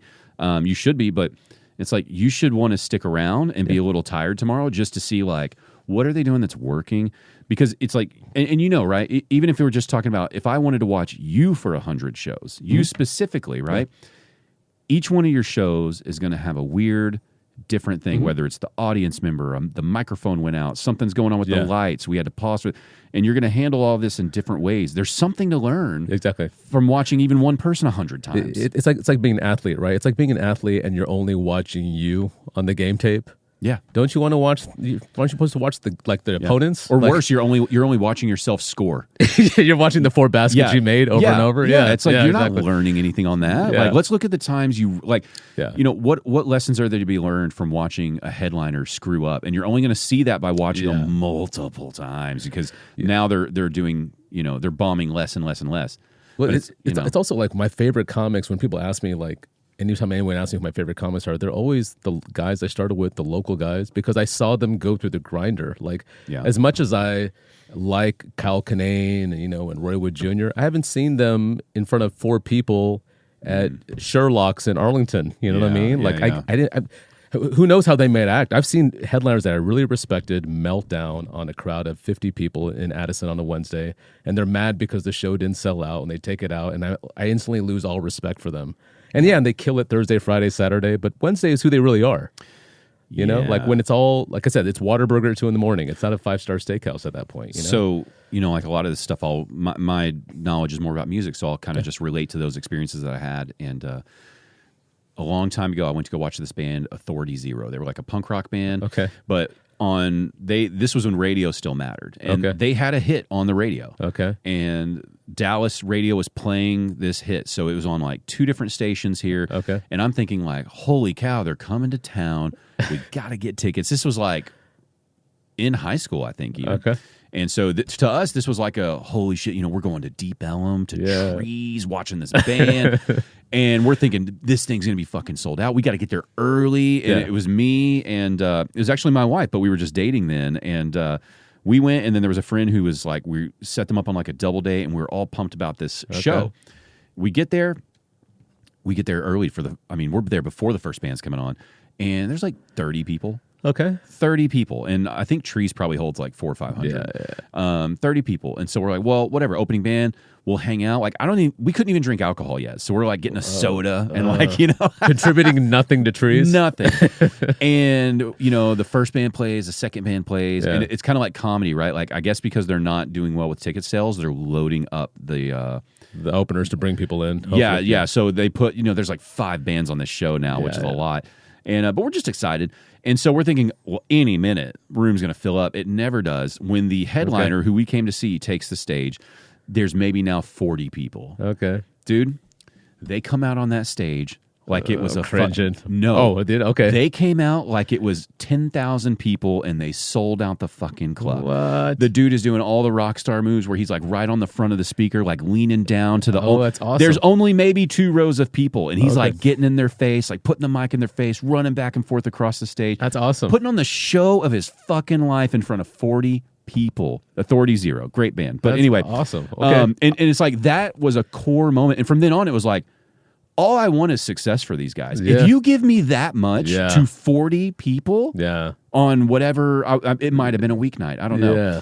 And it's like, you deserve the sold out crowd. You're going to know what to do with it. You know, it's like you appreciate that 40 of us bought a ticket. Yeah. We're trying to have a good time. And we left out of there, like none of us thought about the crowd after the first song. We were like, this is incredible. I can't believe we're the only people experiencing this. This is like, we're going to be part of this little, now all of a sudden you're like best friends with the other people because you're locked in this moment of cool. And I don't think people appreciate that. Like the comedy show can work that same way. Oh, but you can come out and rock the world for 5 people and make this connection with 5 who go back to work the next day going like, there were only 5 of us. I don't know how it was that funny, but it was. You know, to me, that's the appeal of the Backdoor Comedy Club. Man. Like, even when it sells out, it's still 50 people in a back room. Yeah, what's their max? Maybe 60? Maybe 60. If you stand a few people maybe up? 60, right? Yeah. And when we rock, like, you know, people will come across the hall to where the karaoke is and all that stuff. And I have fans for life from there that will come to any show because in their head, it feels like such a... I can't believe anybody else doesn't know they're in this dive bar in Richardson. And like these are the best comics in the city. Like, I mean, no hyperbole. These are the best dudes in the city. When they're not working, go there to work stuff out.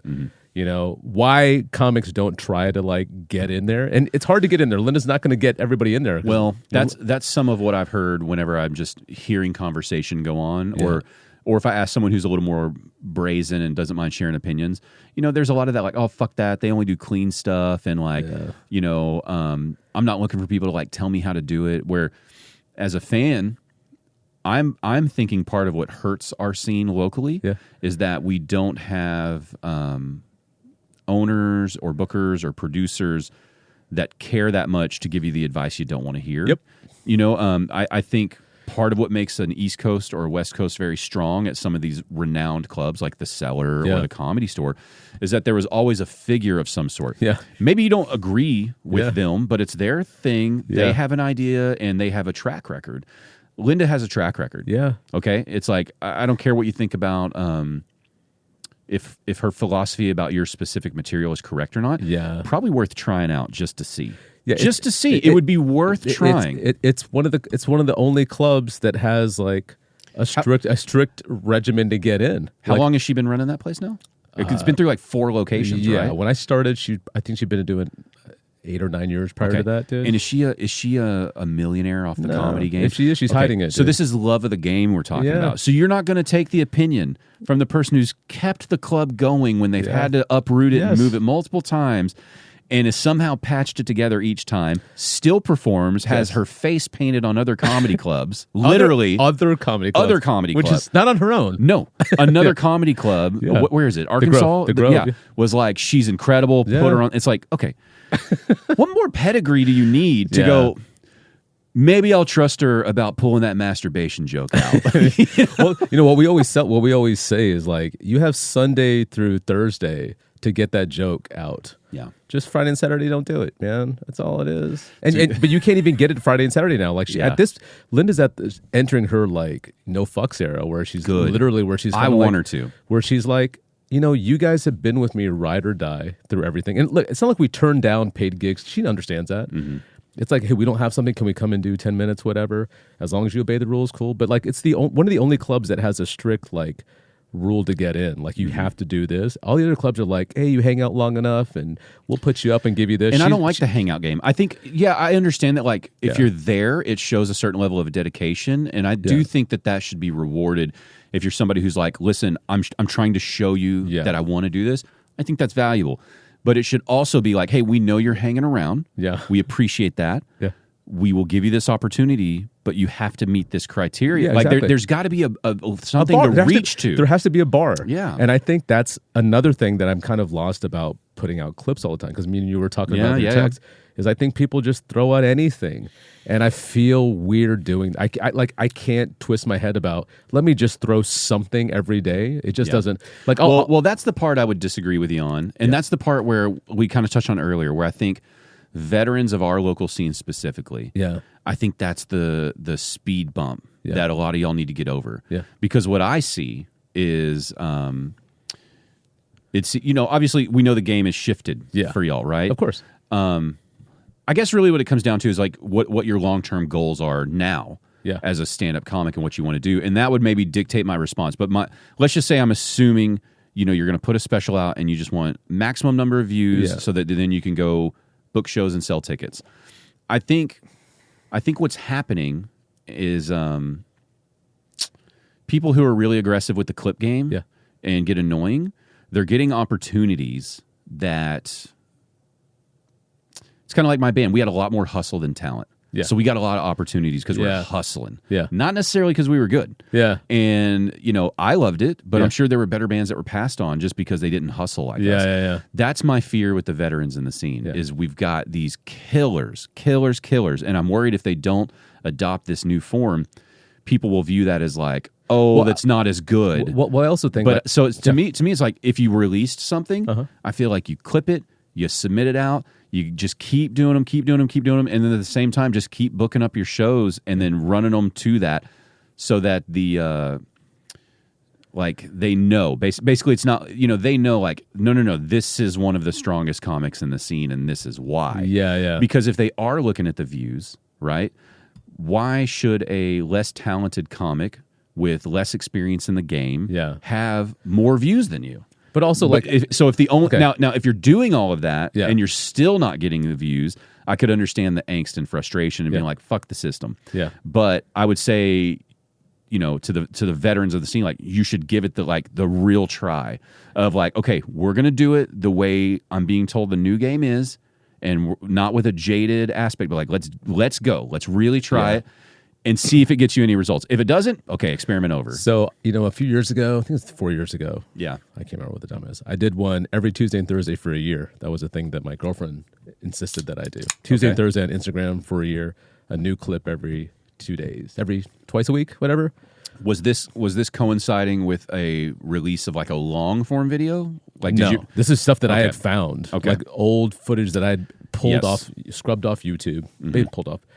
And, so maybe 104 minutes of just everything was brand new. I captioned it myself. And everybody was telling me, like, we got to do it this way, this way, this way. But then it was always like, but I don't want it to look like everybody's looks the same. And that's, and I understand the idea. That is a problem, though. Yeah. I understand, like, they want this color font and this, and maybe you should misspell this. But my thing was, when I came into it, and again, this is not back in my day, it's like, I never followed convention even when I started. I was always a little bit to the left of everybody else, dude. I was like, even when I started, like, I'm not doing the Indian stuff that everybody wants me to do. I'm not doing this joke that everybody wants. I'm not hanging around hoping to get booked. I'm just like trying to earn stuff on my own. I'm not trying to game the system.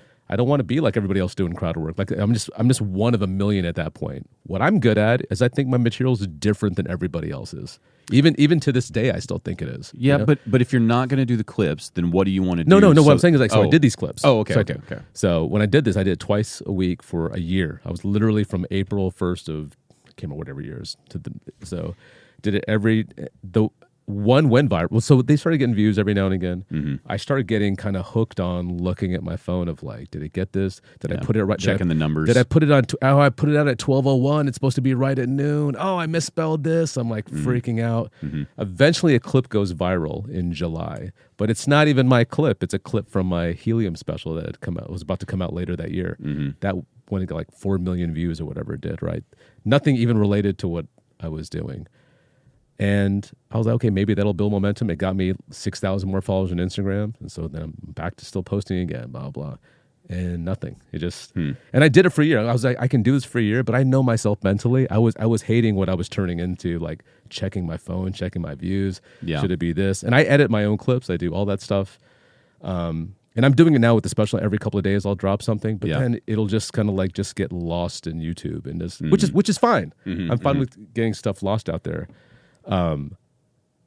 It was kind of like when there was a point where like I really wanted to get on the Tonight Show, like back when Leno was on it. You know, I was submitting all the time, submitting to Letterman, all these things. It's a good set.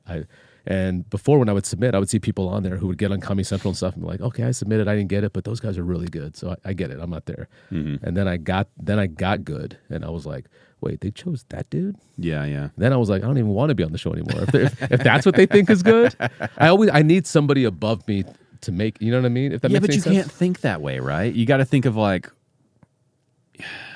you know, like we were talking about cover bands on here recently. Like I think cover bands are really stupid. Okay. And I think like, again, you know, like if you're at Sherlock's and there's a cover band, sure, that's fine. We're drinking beer. People want to hear the songs they know. I totally understand that. But if you are a cover band and you're playing like the Granada, I've always felt like that's super weird. Okay. And I don't like it. It's like, I got you. put a band on there that's a band. Yeah. But the reality is Cover bands sell. they sell, and those are keeping the theater alive for the other artists who are writing original music who can't move those tickets yet. And so it's a win-win. And that's how you should view the like if you think like, Jesus, that's a hack. And it's like, yeah, but if it's getting views for this company or whoever, maybe that's what they're doing so that they can get the regular comic on.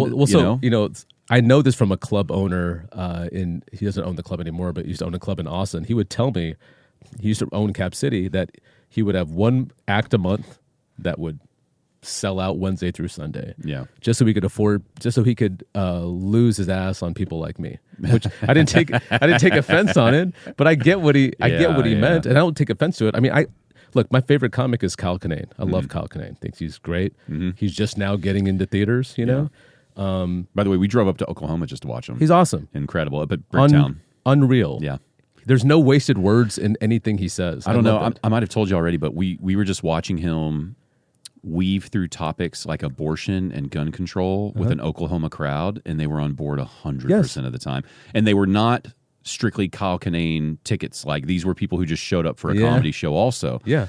And watching him, you know, and he wasn't like berating them, but he's getting like he talked about how like one of his great punchlines was I thought you'd be pro-choice because it's like the ultimate stand your ground law. Yeah. You know, and it's like, Jesus. Yeah. And for an Oklahoma crowd to be like knee slapping that and loving it, it's like the dude is so. To this day, my wife and I, we saw him in Hyenas Dallas and years ago. Yeah. The whole set was funny. He did some stupid bullshit about how he's getting older, and he's like, I tap on stuff like I know something, like what it's made out of. Before I buy it, like, yeah, that's good. It's good material, you know.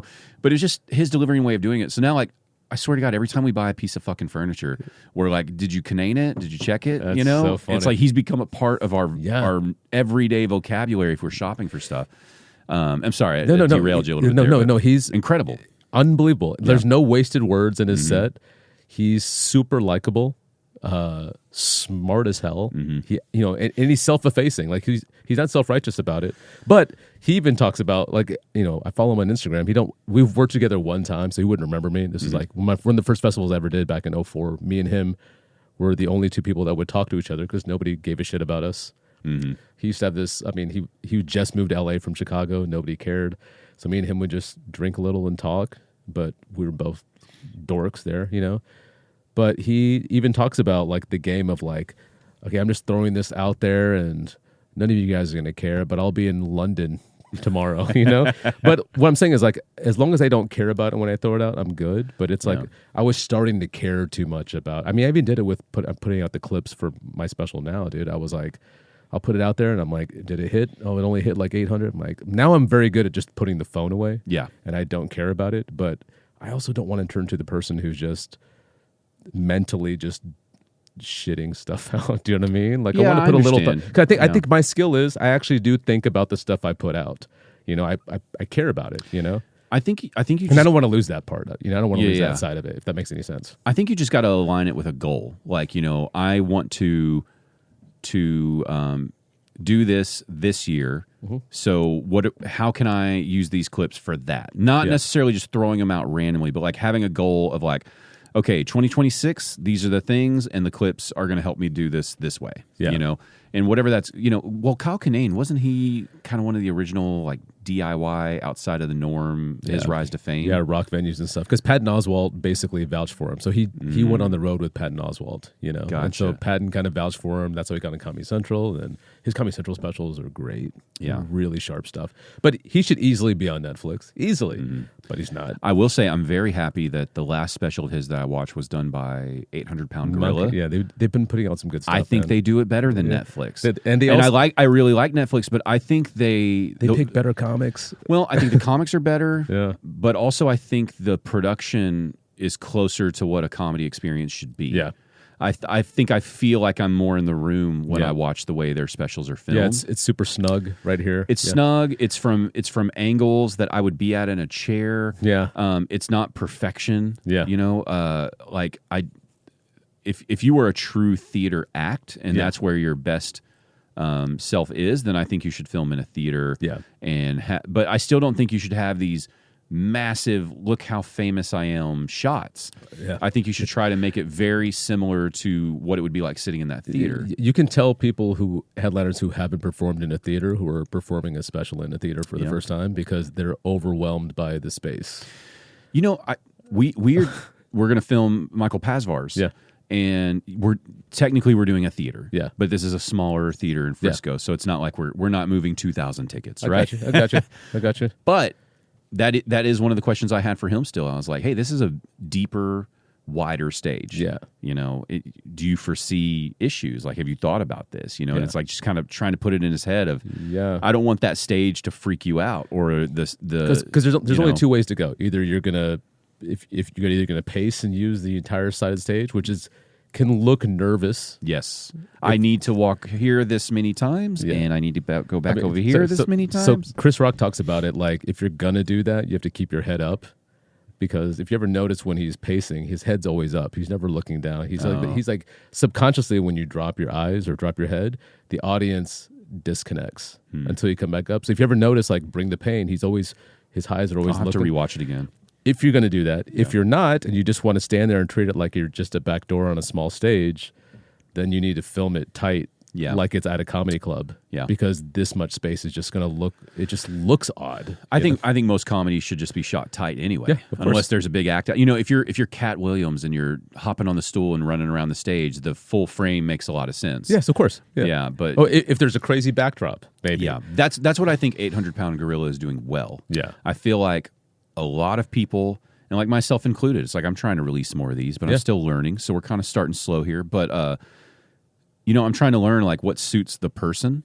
Yeah. And I don't think Netflix, Hulu, I don't think they do a great job of that. I think they're just like, oh, we've worked with this director of photography. This means to do it. We'll do the same thing. You're starting to see a lot of similar stuff where I think people's talents aren't being captured really well. Well, it's like I'm not going to say the name because they're a good. You can ask me afterwards. It's a famous comic, very successful, and what their special was funny. Yeah, the material's funny, But the special was captured just in the very stereotypical way. It's like, okay, we got a stage that has, this color curtain, these color lights. Make sure we have them this way. Here comes the jib coming in. And it was just super like, man, your whole thing, your whole style is nothing like this. Yeah. What are we doing here? You know, this particular comic, it's like, you almost should have filmed this in like a dive bar. Yeah. And this would have murdered. So that's one of the things. Do you remember when I used to do the comedy crawl? Do you remember that thing? Yeah. Which we're going to try to bring back. It's very hard. Logistically, it's hard to figure it out. Even comedically, it's hard to figure it out but I've always wanted to film something like 4K. You talked about this a long time ago. I remember hearing you talk about this. Because I wanted to shoot at Barley House. That's what I want, because I knew I could pack that thing in, even standing room. Literally doing more of like a handheld type vibe is what you're saying, right? Yeah, maybe have one static shot or whatever, but like just because that's what I was used to. I mean, that's what I cut my teeth on was bar shows, and I kind of want people to know what it's like, because I think people only see clubs and there's always something. Did you ever go to the comedy crawl when we did it? No, you talked about it, but I never got to do it. Okay, so we did 3 or 4. I think we did 3 or 4. So how many stops would there be? There were 4 initially. By the time you got to the 4th, were y'all even functioning? I mean, dude, by the 3rd, you're not functioning. Yeah. Dude. The 4th one, I remember the very first time we did it, we ended up at 3 Links, was the 4th one. And I'm just like, I laid on the stage and just was talking, like laying on the stage. Now, remind me, how much of the crowd is coming with you, or are you just going to the other crowds? They're all going. Yeah. So are you changing your set at each stop? Yeah, that's the point. So the whole point was, it was me, Aaron, and Jason at the time. Yeah. And we all do a different 20 minutes in every set. So we're basically doing 80 minutes total, broken into 20. But you're basically starting back over at every venue, and they're following you. What do you think is the max number of comics you could do that with? In the city? That could do a different 20? No. I mean, like, if you're going to do a crawl again, do you want to keep it at 3? Could you do 4, 5, 6 and do 10-minute sets? Possibly, but it's 5-minute sets. The issue with that show is, I mean, it's when we first did it, we went. No, we actually didn't do 3 Links last, but we did Dada last. We did 3 Links. No, sorry, we did Green Room. Green Room's not even there. Green Room, Armory, Twilight. Well, there's no shortage of places down there to do it. But the issue is, like, the very first show where everybody shows up, you have to kill. If you don't kill, they're not coming to the next place. Well, okay. At the second place, you can kind of eat a little bit, but you still have to be good, because you need just to get them to the 3rd spot. Yeah. By the third spot, they're with you, and then they might have to leave early, and then the 4th spot, those are the true troopers, because by then you're so lit. The closest thing I experienced to that was, do you remember when Gretchen Young was doing the bus comedy? Yeah. So we'd go to, and she had the similar concept, but the comedy was being done on the bus. Yeah. And it was about like watching comedy, but also promoting like new bars in the area for you to check out. So it was a bar crawl and the comedy on the bus was fine, but it had its just distractions. Yeah, of course. There's traffic, you're swaying, people are having conversation. Your swaying is funny. Yeah, the bus, you take a turn in a bus, and so as you get drunk, people are just like, whoa, and it's like you miss a punchline. So I've actually, I've done stand up on the bus with the bus microphone one time. So we're in San Francisco. We're in San Francisco. I performed at my buddy's wedding reception, and then we were all staying at this kind of bungalow. And we took the bus there, and somebody goes, "Hey, man, you got another set?" And I'm like, "I sure do." And I grabbed the bus driver gave me the mic, and I did an entire set. So I know what that is. I liked the concept. I think because that was years ago. That was right when I started this podcast, so at least 5 years ago. Yeah. And I've always liked Gretchen. Gretchen's like a new idea, swing for the fence. I like that. I think that's important to the scene, right? Yeah. And I think if she tried to do something like that now she's got more experience to go, okay, I can work these kinks out. Here's how we could do this better, blah, blah. And it could be a really fun... The key with anything outside of a comedy club is you got to have really strong comics, man, because to get people's attention, it is hard. Well, and at that phase, she was getting some good comics, but she was having because of the volume, I think she was trying to do, she was having to sprinkle in some that were probably funny on a stage, but we're really throwing a curveball by being terrible on a bus. Yeah, that's so funny. Terrible in transit. You're really bad at bus comedy. No, but you know better than me, right? I know. There's a skill of dealing with people who aren't focusing, of course, yeah, and getting them refocused. And it wasn't that they weren't funny; they didn't have that skill yet to like draw the attention up here. Well, I mean, I've always said this with comics, man. Like when comics don't want to do bar mics or open mics or whatever, it's like at the least it helps your stage presence if you do them. Bar Bar shows are so hard. They're really hard. Unless I've watched a lot of bad ones. They're really hard. And I respect it. I mean, I love it because it's like when it's a step above the open mic, but still, when you get a laugh, like you really earned it. I mean, Kyle Kinane used to do that. He used to center his comedy club weekends around a bar show on a Sunday, maybe an hour away from that city, and the Thursday before, an hour away. Like he likes that kind of stuff. I love that kind of stuff. The comedy crawl is a reset. Every time you go into the new room, it's like, yeah, they like you, but you got to like start again, and it is rowdy. But if you can get them to the third venue, you're fine. But it's those first two. I mean, I think if you're thinking about it again, I mean, we're definitely doing it again. It's just a matter of finding the right comics that can handle that. How many times a year do you think you could do that without it feeling like a grind and without it feeling like it's being stale and outplayed? I think 3 times a year, twice a year. You can move it around. You can move one in Denton. The people in Denton ain't coming to Dallas, and the people in So one in Fort Worth. If we're thinking about but just so where it's exciting, because I'm thinking about guys like Cowabunga and Plano. They do their monthly show. That seems like you can handle that, right? But I do think it would be fun for other comics, other producers to have their narrow lane to work in like that, and where you can really excel a very narrow concept. Well, I mean, and have a lot of fun. I looked it up when I first started doing it, see what other cities were doing it. And the only place that I saw was doing something similar was in Australia, and they were doing different comics in every venue, which is not the appeal. It's like a festival at that point. The appeal to me is like, wait, we just took 3 shots of Jaeger with that dude, and he's going to go do another 20 over there, and then he's going to do another 20. The crowd's walking to a new club with new comics.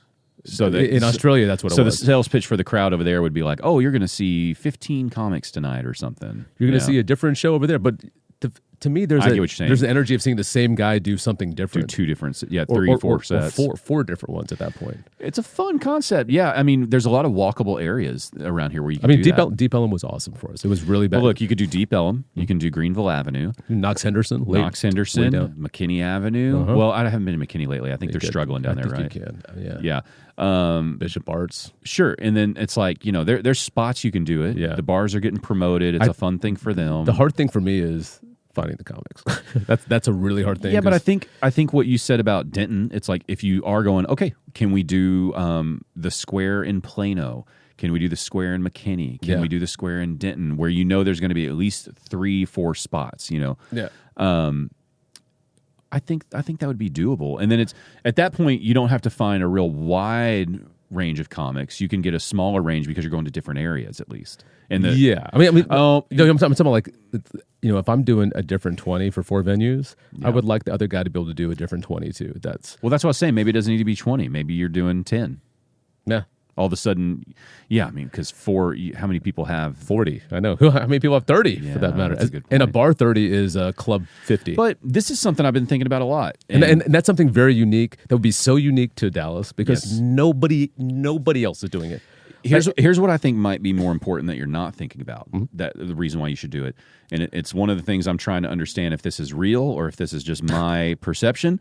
But I think what a lot of comics, especially newer ones, are missing here are rungs on the ladder and opportunities to reach for. Okay. Right? Interesting. So I think if you said, if someone was like, I would love to do the show, and you're like, you've got to be able to do 40 minutes. Gotcha. 10 separate minutes at each one. Yeah. And you told me like the first 10 has got to be killer. Yeah. The second needs to be really good. The third, you can slowly. We can go down a little, but I got to have 40, and we can't phone it in. Yeah. Maybe that gives them something to aspire to and go like, I'm going to hit these open mics, work on this. I think just having these different opportunities, like I said, if it's like, okay, I'm trying to work on Gretchen's show. Here's what she wants. I'm trying to work with the Cowabunga guys here. I want to work on Paul. When you were doing the Twilight shows, were you getting a little vibe of that, of like people wanted to do your show, and so you could kind of, I mean, not gatekeep, but you could set expectations of like, Twilight wants us to have this quality. Well, what's cool about this city, the city's been nice enough to where the comics don't give me shit if I tell them no. You know? Like they at least respect me enough to be like, oh, okay, well, I'm like, hey man, you're just not ready. I can say that and they don't get mad at me. You know? If I have the skins on the wall to be able to say that, kind of like how Linda does, you know? But you're right. They need things to strive for as opposed to like, oh, we'll just accept anybody. Yeah. And then what that would also do for you, right? It's like if you've got this rotation of people striving and riding and hungry, well, you're not going to let yourself be the worst one on the show. Of course. So naturally, you're going to get motivated and excited, right? You know, and just from those angles, I think you got to do it, because to me, that's part of what the having that thriving ecosystem is about. It's like, and that's one of those things, like when you talk about putting out clips all the time. A shoot of those kinds of clips where it's just shot different than anything else you see on Instagram, because everything on Instagram just looks like the same show. They're all in the same club. To have something at Barley House shot like just... Well, and even if you never even showed those clips, if you just have a videographer who's kind of down for the cause and has the time and wants to be a part of it, like maybe not even a full-on professional yet, just someone who is at the, host level of filming. That wants to be a part of it. It's like, they don't even need to film your sets. They just need to film the walking to and from and the interactions with the crowd, so that there's this nice, FOMO thing happening of like, we should go check it out. I've never actually seen a word of comedy, but that looks like fun. So I have a zip drive with one of the crawls on it. It's beautiful. Yeah. Who filmed it? This guy named Josh. He actually had the whole harness on, like the whole backpack, and the thing was like... See, you'll always find somebody who's hungry and excited, and maybe you use a different person every time, because that person doesn't want to do it, and then you get kind of different angles and viewpoints of what they think that crawl, what they think is interesting while filming. Basically, tell them like, we're not even filming the sets; we just want you to film all the ancillary stuff. Yeah, of course, and promote it that way, so you're not burning material. You don't feel like you're just throwing it out. You're just having fun with the crawl, but at the same time, you all get promotion out of it. And it's just exciting. I mean, why not try something different? It sounds fun. Well, I think that was always my hesitation with stuff. It's like, I don't want to look... Again, I don't want to do what everybody else is doing, but I understand needing to put stuff out, but I also just... That's never been my forte in anything. So don't do it, but just find another way to aggressively promote. Exactly, that's what I'm saying. I mean, and I love that... Look, Chicago, New York, and LA have enough headliners that could have easily done that by now. And they're not even doing it. You know what I mean? Like... San Francisco has enough people that could pull that off. Comedically, that could pull that off. Here, the fact that we did this over 10 years ago and it still hasn't been done by anybody else is wild to me. I think you could find them, because one of the things that's happened since that time, right, is the rise of the comedy scenes, the small comedy scenes outside of Dallas proper. You've got your Plano comedy clubs. You've got McKinney, now, and then even East Texas. Like, I think you would get some of these comics from Tyler who would come in for something like that, for the experience, and you get a little bit of that cross-pollination. So I think you would have a lot of performers who can do 40 minutes or maybe more, given the expectation. You know, if you, hey, like, we've got one coming up in 3 months. You know? Come on. Are you gonna be ready? Like, and I mean, dude, you could start... The perfect time to do that would be in the cool fall weather. We're already in talks about it anyway. That's on the way. That way, when you get a little toasty, you're not burning up and sweaty. You hit that cool air, and it feels nice. The very first time, we did it, when we started, the second time we did it, we were at Three Links, and you know how Three Links is, the patio. They open it up. It was spilling onto the patio. This is the very first venue. The second time we did it, and then so we're done, and everybody's supposed to walk to Twilight. Twilight was already packed. Wow. So nobody from Three Links could get into Twilight. So I had to, a couple of people were like, can I get in? And I would just squeeze them in. My cousin couldn't get in. I had to squeeze her in. So Twilight was already packed. That's how cool that was. And we had only done it one time before. Twilight was already packed. And once you finish the second venue, the third and fourth are just a cakewalk. They don't care at that point. It's just the first two. And that was just, that's just word of mouth. It was wild. Maybe what you could do then, a twist on it, if they're not hitting the time. Okay. You put your people who are ready, who have the killer material, they get your first 2 shows. Interesting. Okay, you're right. No, it makes sense. If they want to do third, fourth, they can. But if they're fine after the second, or they're not feeling or something, maybe some of the people who are trying it out get to try it out on the third and fourth. You're right. Interesting. And you can move up to the first and second eventually. Gotcha. So we've got some goals. So we can get you in there. We can get you in there when you're working on it. Get a taste. I love it. And then the crowds are a little more lenient. One thing that I started doing when I started doing Echo Lounge and all these other places where I was headlining, I started being the first person they see on the show. I would introduce, do 10 minutes, say hi, whatever, then bring people up and then close out the show as well, which sucks that I'm the first guy up, but the audience treats you differently when they came to see you. So the longer they have to wait to see you, the more they're kind of like, these guys really need to kill it. Where the fuck is he? So if I just open it, if I did that in those venues where I just opened every venue, they're like, well, at least he's the consistent one. Yeah. And then you can do whatever after that, as long as like they don't have to wait for me to show up. Every venue, I can just and open. you can fill out each one if they're really, rowdy and want more of what you're offering. It's like you can go a little longer. Yeah, exactly. If they're open to seeing more of the other comics, then it's like, I can do a little short 3-5 awesome. here and go. Yeah. And I mean, I love it. I think that's what this scene would really benefit from is people like yourself with the experience who have a fun idea. That's what's making Cowabunga successful is they're just doing it how they would like to do it. Yeah. I think that, that's what I think is going to make Gretchen's show successful. She's picking venues that she likes that are different than these other spots. Yeah. I think that's what more people need to do is find that thing that's just very fun and interesting. Yeah. But put everything into it, really hyper focus on it. Yeah.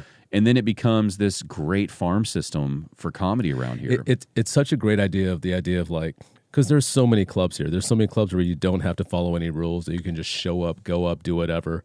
Give them something to strive for. Yes. There's enough. I think they need goals, and I think they need to hear. Right? It's like I would say Vinny would probably be giving more advice than Niaz at Cowabunga because Niaz is newer. Yeah. But it's like if you're going to be on their shows, they're probably talking about like, hey, in this room with our crowds, here's what you're going to need to do. Yeah. And then on your thing, same thing. So they're getting wisdom from these veterans, and we can get some of that competitiveness that's healthy. You know what I mean? Just where maybe what you guys had when you were starting out with that crew. Yeah, I mean that was where it's like you didn't hate each other, but you're like, I want to fucking kill your set. Yeah. Basically, I want to destroy your set. Yeah, tonight. everybody wanted to be unfollowable. Yes, and it was all healthy, and nobody stole anything. And then when they left, it's like, we're like I have to compete with not compete with myself, but I have to self motivate. Like, okay, well, these guys aren't bringing it like that. I mean, that's why I like working with that's why I liked working with Lawrence. That's why I'm excited about working with Michael. Yeah. Is they talk about that. Like they've had different mentors here locally who have been like, it doesn't matter if you're the feature and they're the headliner. Yeah. They're like, do your job of setting them up for success, but also like, don't hold back. Yeah, bury them. Come in and make them earn the Don't do that, And I think that's what is motivating them to try to take a next step. Yeah. And I think if more people find different versions of that motivation, okay, now we're all winning. Well, yeah, we're becoming the scene to be reckoned with, and it's no longer a flyover. Yeah, because a lot of people are just comfortable just blending in. Yeah. And it's like I never got work blending in. You had to I got moved up to middle because I was unfollowable as an MC. And vice versa. That's what you do. Yeah. But you're right about that, dude. Now you got me all psyched. You should be psyched. I loved it. Here's the thing, man. I think that's the issue with our local killers at your experience level here in the scene. Yeah. And we're reaching a dangerous point that I'm nervous about where they're going to fall out of it. Yeah. And just be like, it's been 20 years. Gave it a good run. Yeah. It's like, well, fuck that. That's the comedy doesn't have an expiration date. Yeah. You can do this shit till you're 70. Yeah. As old as you want to be, as long as you can stand and talk, you can do it. Yeah. So what are we talking about? Yeah. There's no retirement age. No, just fucking do it. Yeah. But I think that they're finding fewer things to get excited about. Yeah. The thing with me that always bothered me about it is like the writing never went away from me. I still love the writing. It still keeps me going. Mm-hmm. Is seeing comics that have been doing almost as long as I have, lose the desire to write. Right. That's when I know you're turning jaded, and the conversations become about this and that. Like the conversation used to always be about writing. Mm-hmm. And I still have a couple of friends that I can still do that with, but I never lost that focus. That was the one thing I learned early on. Dean Lewis taught it to me early on. He's like, once you quit writing is when you go down that jaded path of like, because then what are you doing at that point? You're just, you're a cover band at that point. When I get it, I think the jaded nature of any of those veterans is because DFW, like you said, a lot of clubs, a lot of killers. You can get really good here, but then there's still an outside perception that needs to be changed. Yeah. Right. And I think it'd be really easy to be like, oh, they're just this or they're just that on this coast, blah, blah, blah. But it's like, no. Let's be objective here. Yeah. If we suck at a few things, let's fix it. Yeah. We can fix a few things in this scene. Yeah. I think one, and listen, everybody, prep yourself, because I'm saying this as a fan of comedy. I'm saying this from a place of love, and I want you all to take it from a place of love. I want to see you all succeed. But the reality is, much like whenever I was playing in music, all these bands who wanted to be something, you're not putting in the effort. Yeah. You're not doing it. Yeah. Okay? Some of you are. Yeah. But the majority of you, not putting in the effort you could. You're putting in some effort, right? Yeah. And I'm talking about kind of lower level. Yeah, of course. Entry level. It's like you're probably working harder at this than you ever have at anything else, but not compared to who was working harder out there. You're doing a great job, but you got to accept it's not enough. Yeah. And you need to, now that you've hit this level, let's kick it into a new gear and get it up a little bit. Right. That's what these other scenes do that we're not doing from a comic standpoint. They're trying to say, like, yes, okay, I made this progress, not good enough. Keep going. Yeah. Keep going. Keep going. I think part of that is we need more people who are going to do it like Linda Stogner, and whatever their version of that is. Yeah. Tell these comics, not good enough. You're not ready. Here's why. Yeah.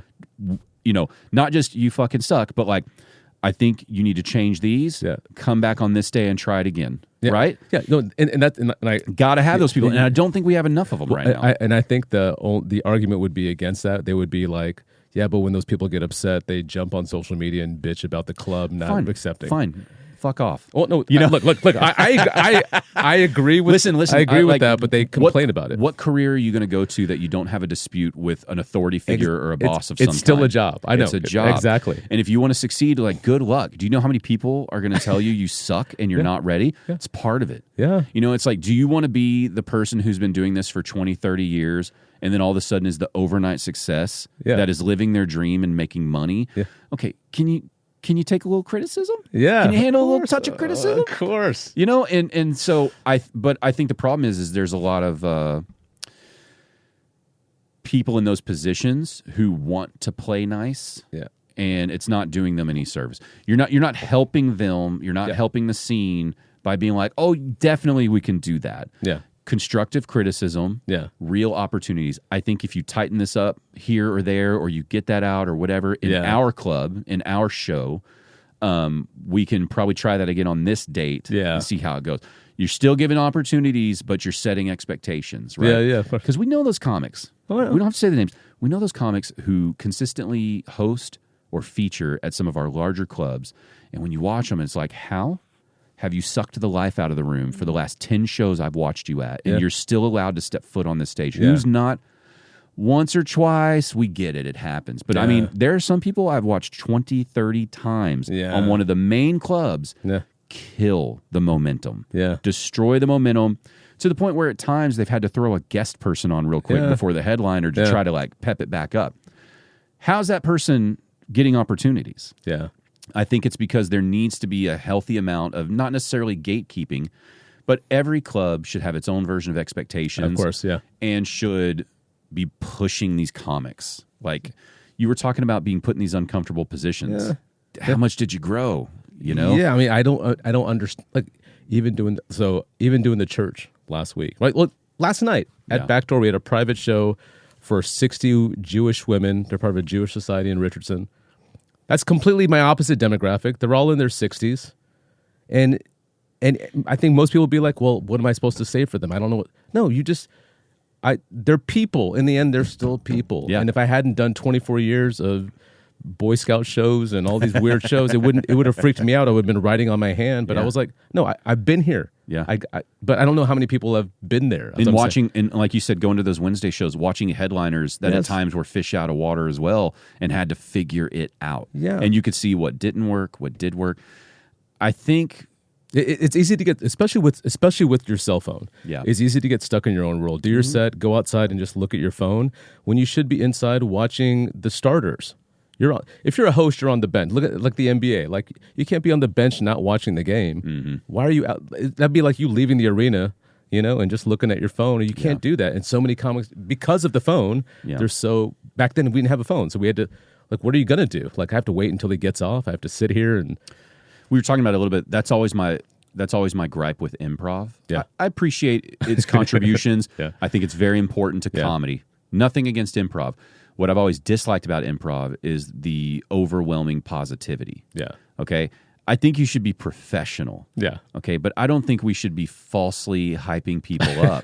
And I think a lot of our stand-up comedy scene does that to people. And I think that's a generational thing. It's really a generational We're trying thing. to be positive. We want to care about everybody, and that's wonderful. Let me throw out good vibes, and maybe they'll come back. I'm like, but at the audience's expense?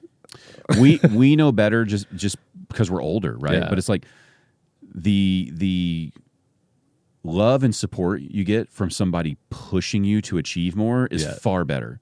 It seems like harsh criticism, but it's better. It's if you gave your kid wants ice cream for lunch, right? Yeah. But you want him to eat healthier because you want him to be like a contributing member of society. Yeah. And not dissolve into the couch, right? You should be able to take advice from someone as harsh as Anthony Jeselnik. Yeah. And go like, I'm so thankful he told me that. I got to try that. Yeah. I got to try that. But I think a lot of people are so geared to go like, what an asshole. Yeah. It's like, yeah. Do you know what he does up there? Yeah. I mean, like, how do you think this was? And more importantly, it's like, do you know that they value this as an art form and a craft? Yeah. And if you want to excel at it, you got to take it seriously. Yeah. So much more seriously than you really even appreciate to even have a 0.1% chance. You know what was great about, again, last thing about my crew in the group, even the Dallas comedy scene at that point, the guys who didn't like doing stand-up, they just quit doing stand-up. But now we have people who don't like it who are still doing it. I'm like, why? You don't need to do it. Dude, there's a couple people that I see online where I'm like, haven't you quit a couple of times already? I don't say it, but in my mind, like, they'll throw out some criticism of a venue or a thing or blah, blah, blah, blah, blah. And it's like, are you a part of this? You keep just dipping in and out. You're not committed. Yeah. And it's offensive. And it's like, yeah, who am I to judge? I get it. But I'm just saying, as a fan, if I see you're on a lineup and I know enough now to know that like a month ago, you're like, I'm out of comedy, fuck this. And now I see you on a show, I'm like, yeah. Well, to me, it's they're not really all in on this. Well, again, it goes back to like the NBA. Like, there's guys working on their jump shots, and there's guys who are just happy to be in the league. And the guys, I'm not happy to be in the league. I still got to work on my jumper. I mean, I get booked off of how I do on shows. Like, that's always been the pattern in my life. So if I suck, which I hate it when I suck, because I don't get work. When I do really well, people book me off these shows. Like so I have to do well. And so it sucks when I bring someone with me and they bomb and they don't give a shit that they bombed. It's like, dude, because you don't have to worry about that. I got to worry about it, man. Like, that's on me. You know? I will say this, on the flip side, I have seen there's a handful, 2 handfuls of entry level people who have been entry level for like 3 or 4 years now. Yeah. But I watch them and I'm like, damn, they love this. Yeah, they love it. Yeah. They just haven't found them. They haven't found themselves. Yeah. And it's like the moment they catch it, whatever it is they are, and the moment they figure it out on stage, it's like that person's going to crush. And so it's like I'm just watching, fingers crossed, like any day now. Any day you're going to have that incredible 3 minutes that turns into 5 to 7 and you're going to be off. And it's like, so I don't mean to say like just because you're entry level and it's not going anywhere, that's how it's, but it's like just fucking care. Just care. If you care and you keep trying, it's gonna happen. Yeah. But you also have to be objective of like, okay, you've been trying for 2 years, you're having about the same results. We've got to shake it up.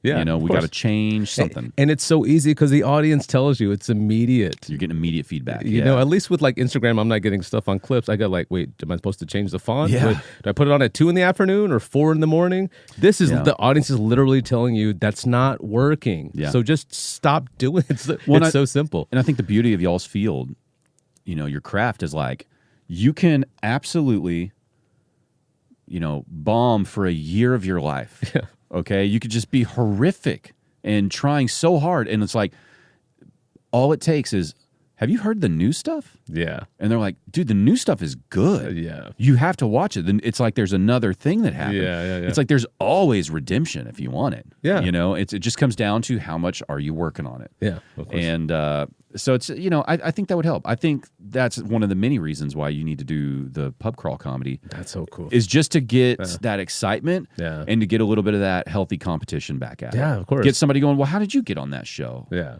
I worked on this set. Paul thought it was good, thought it would work.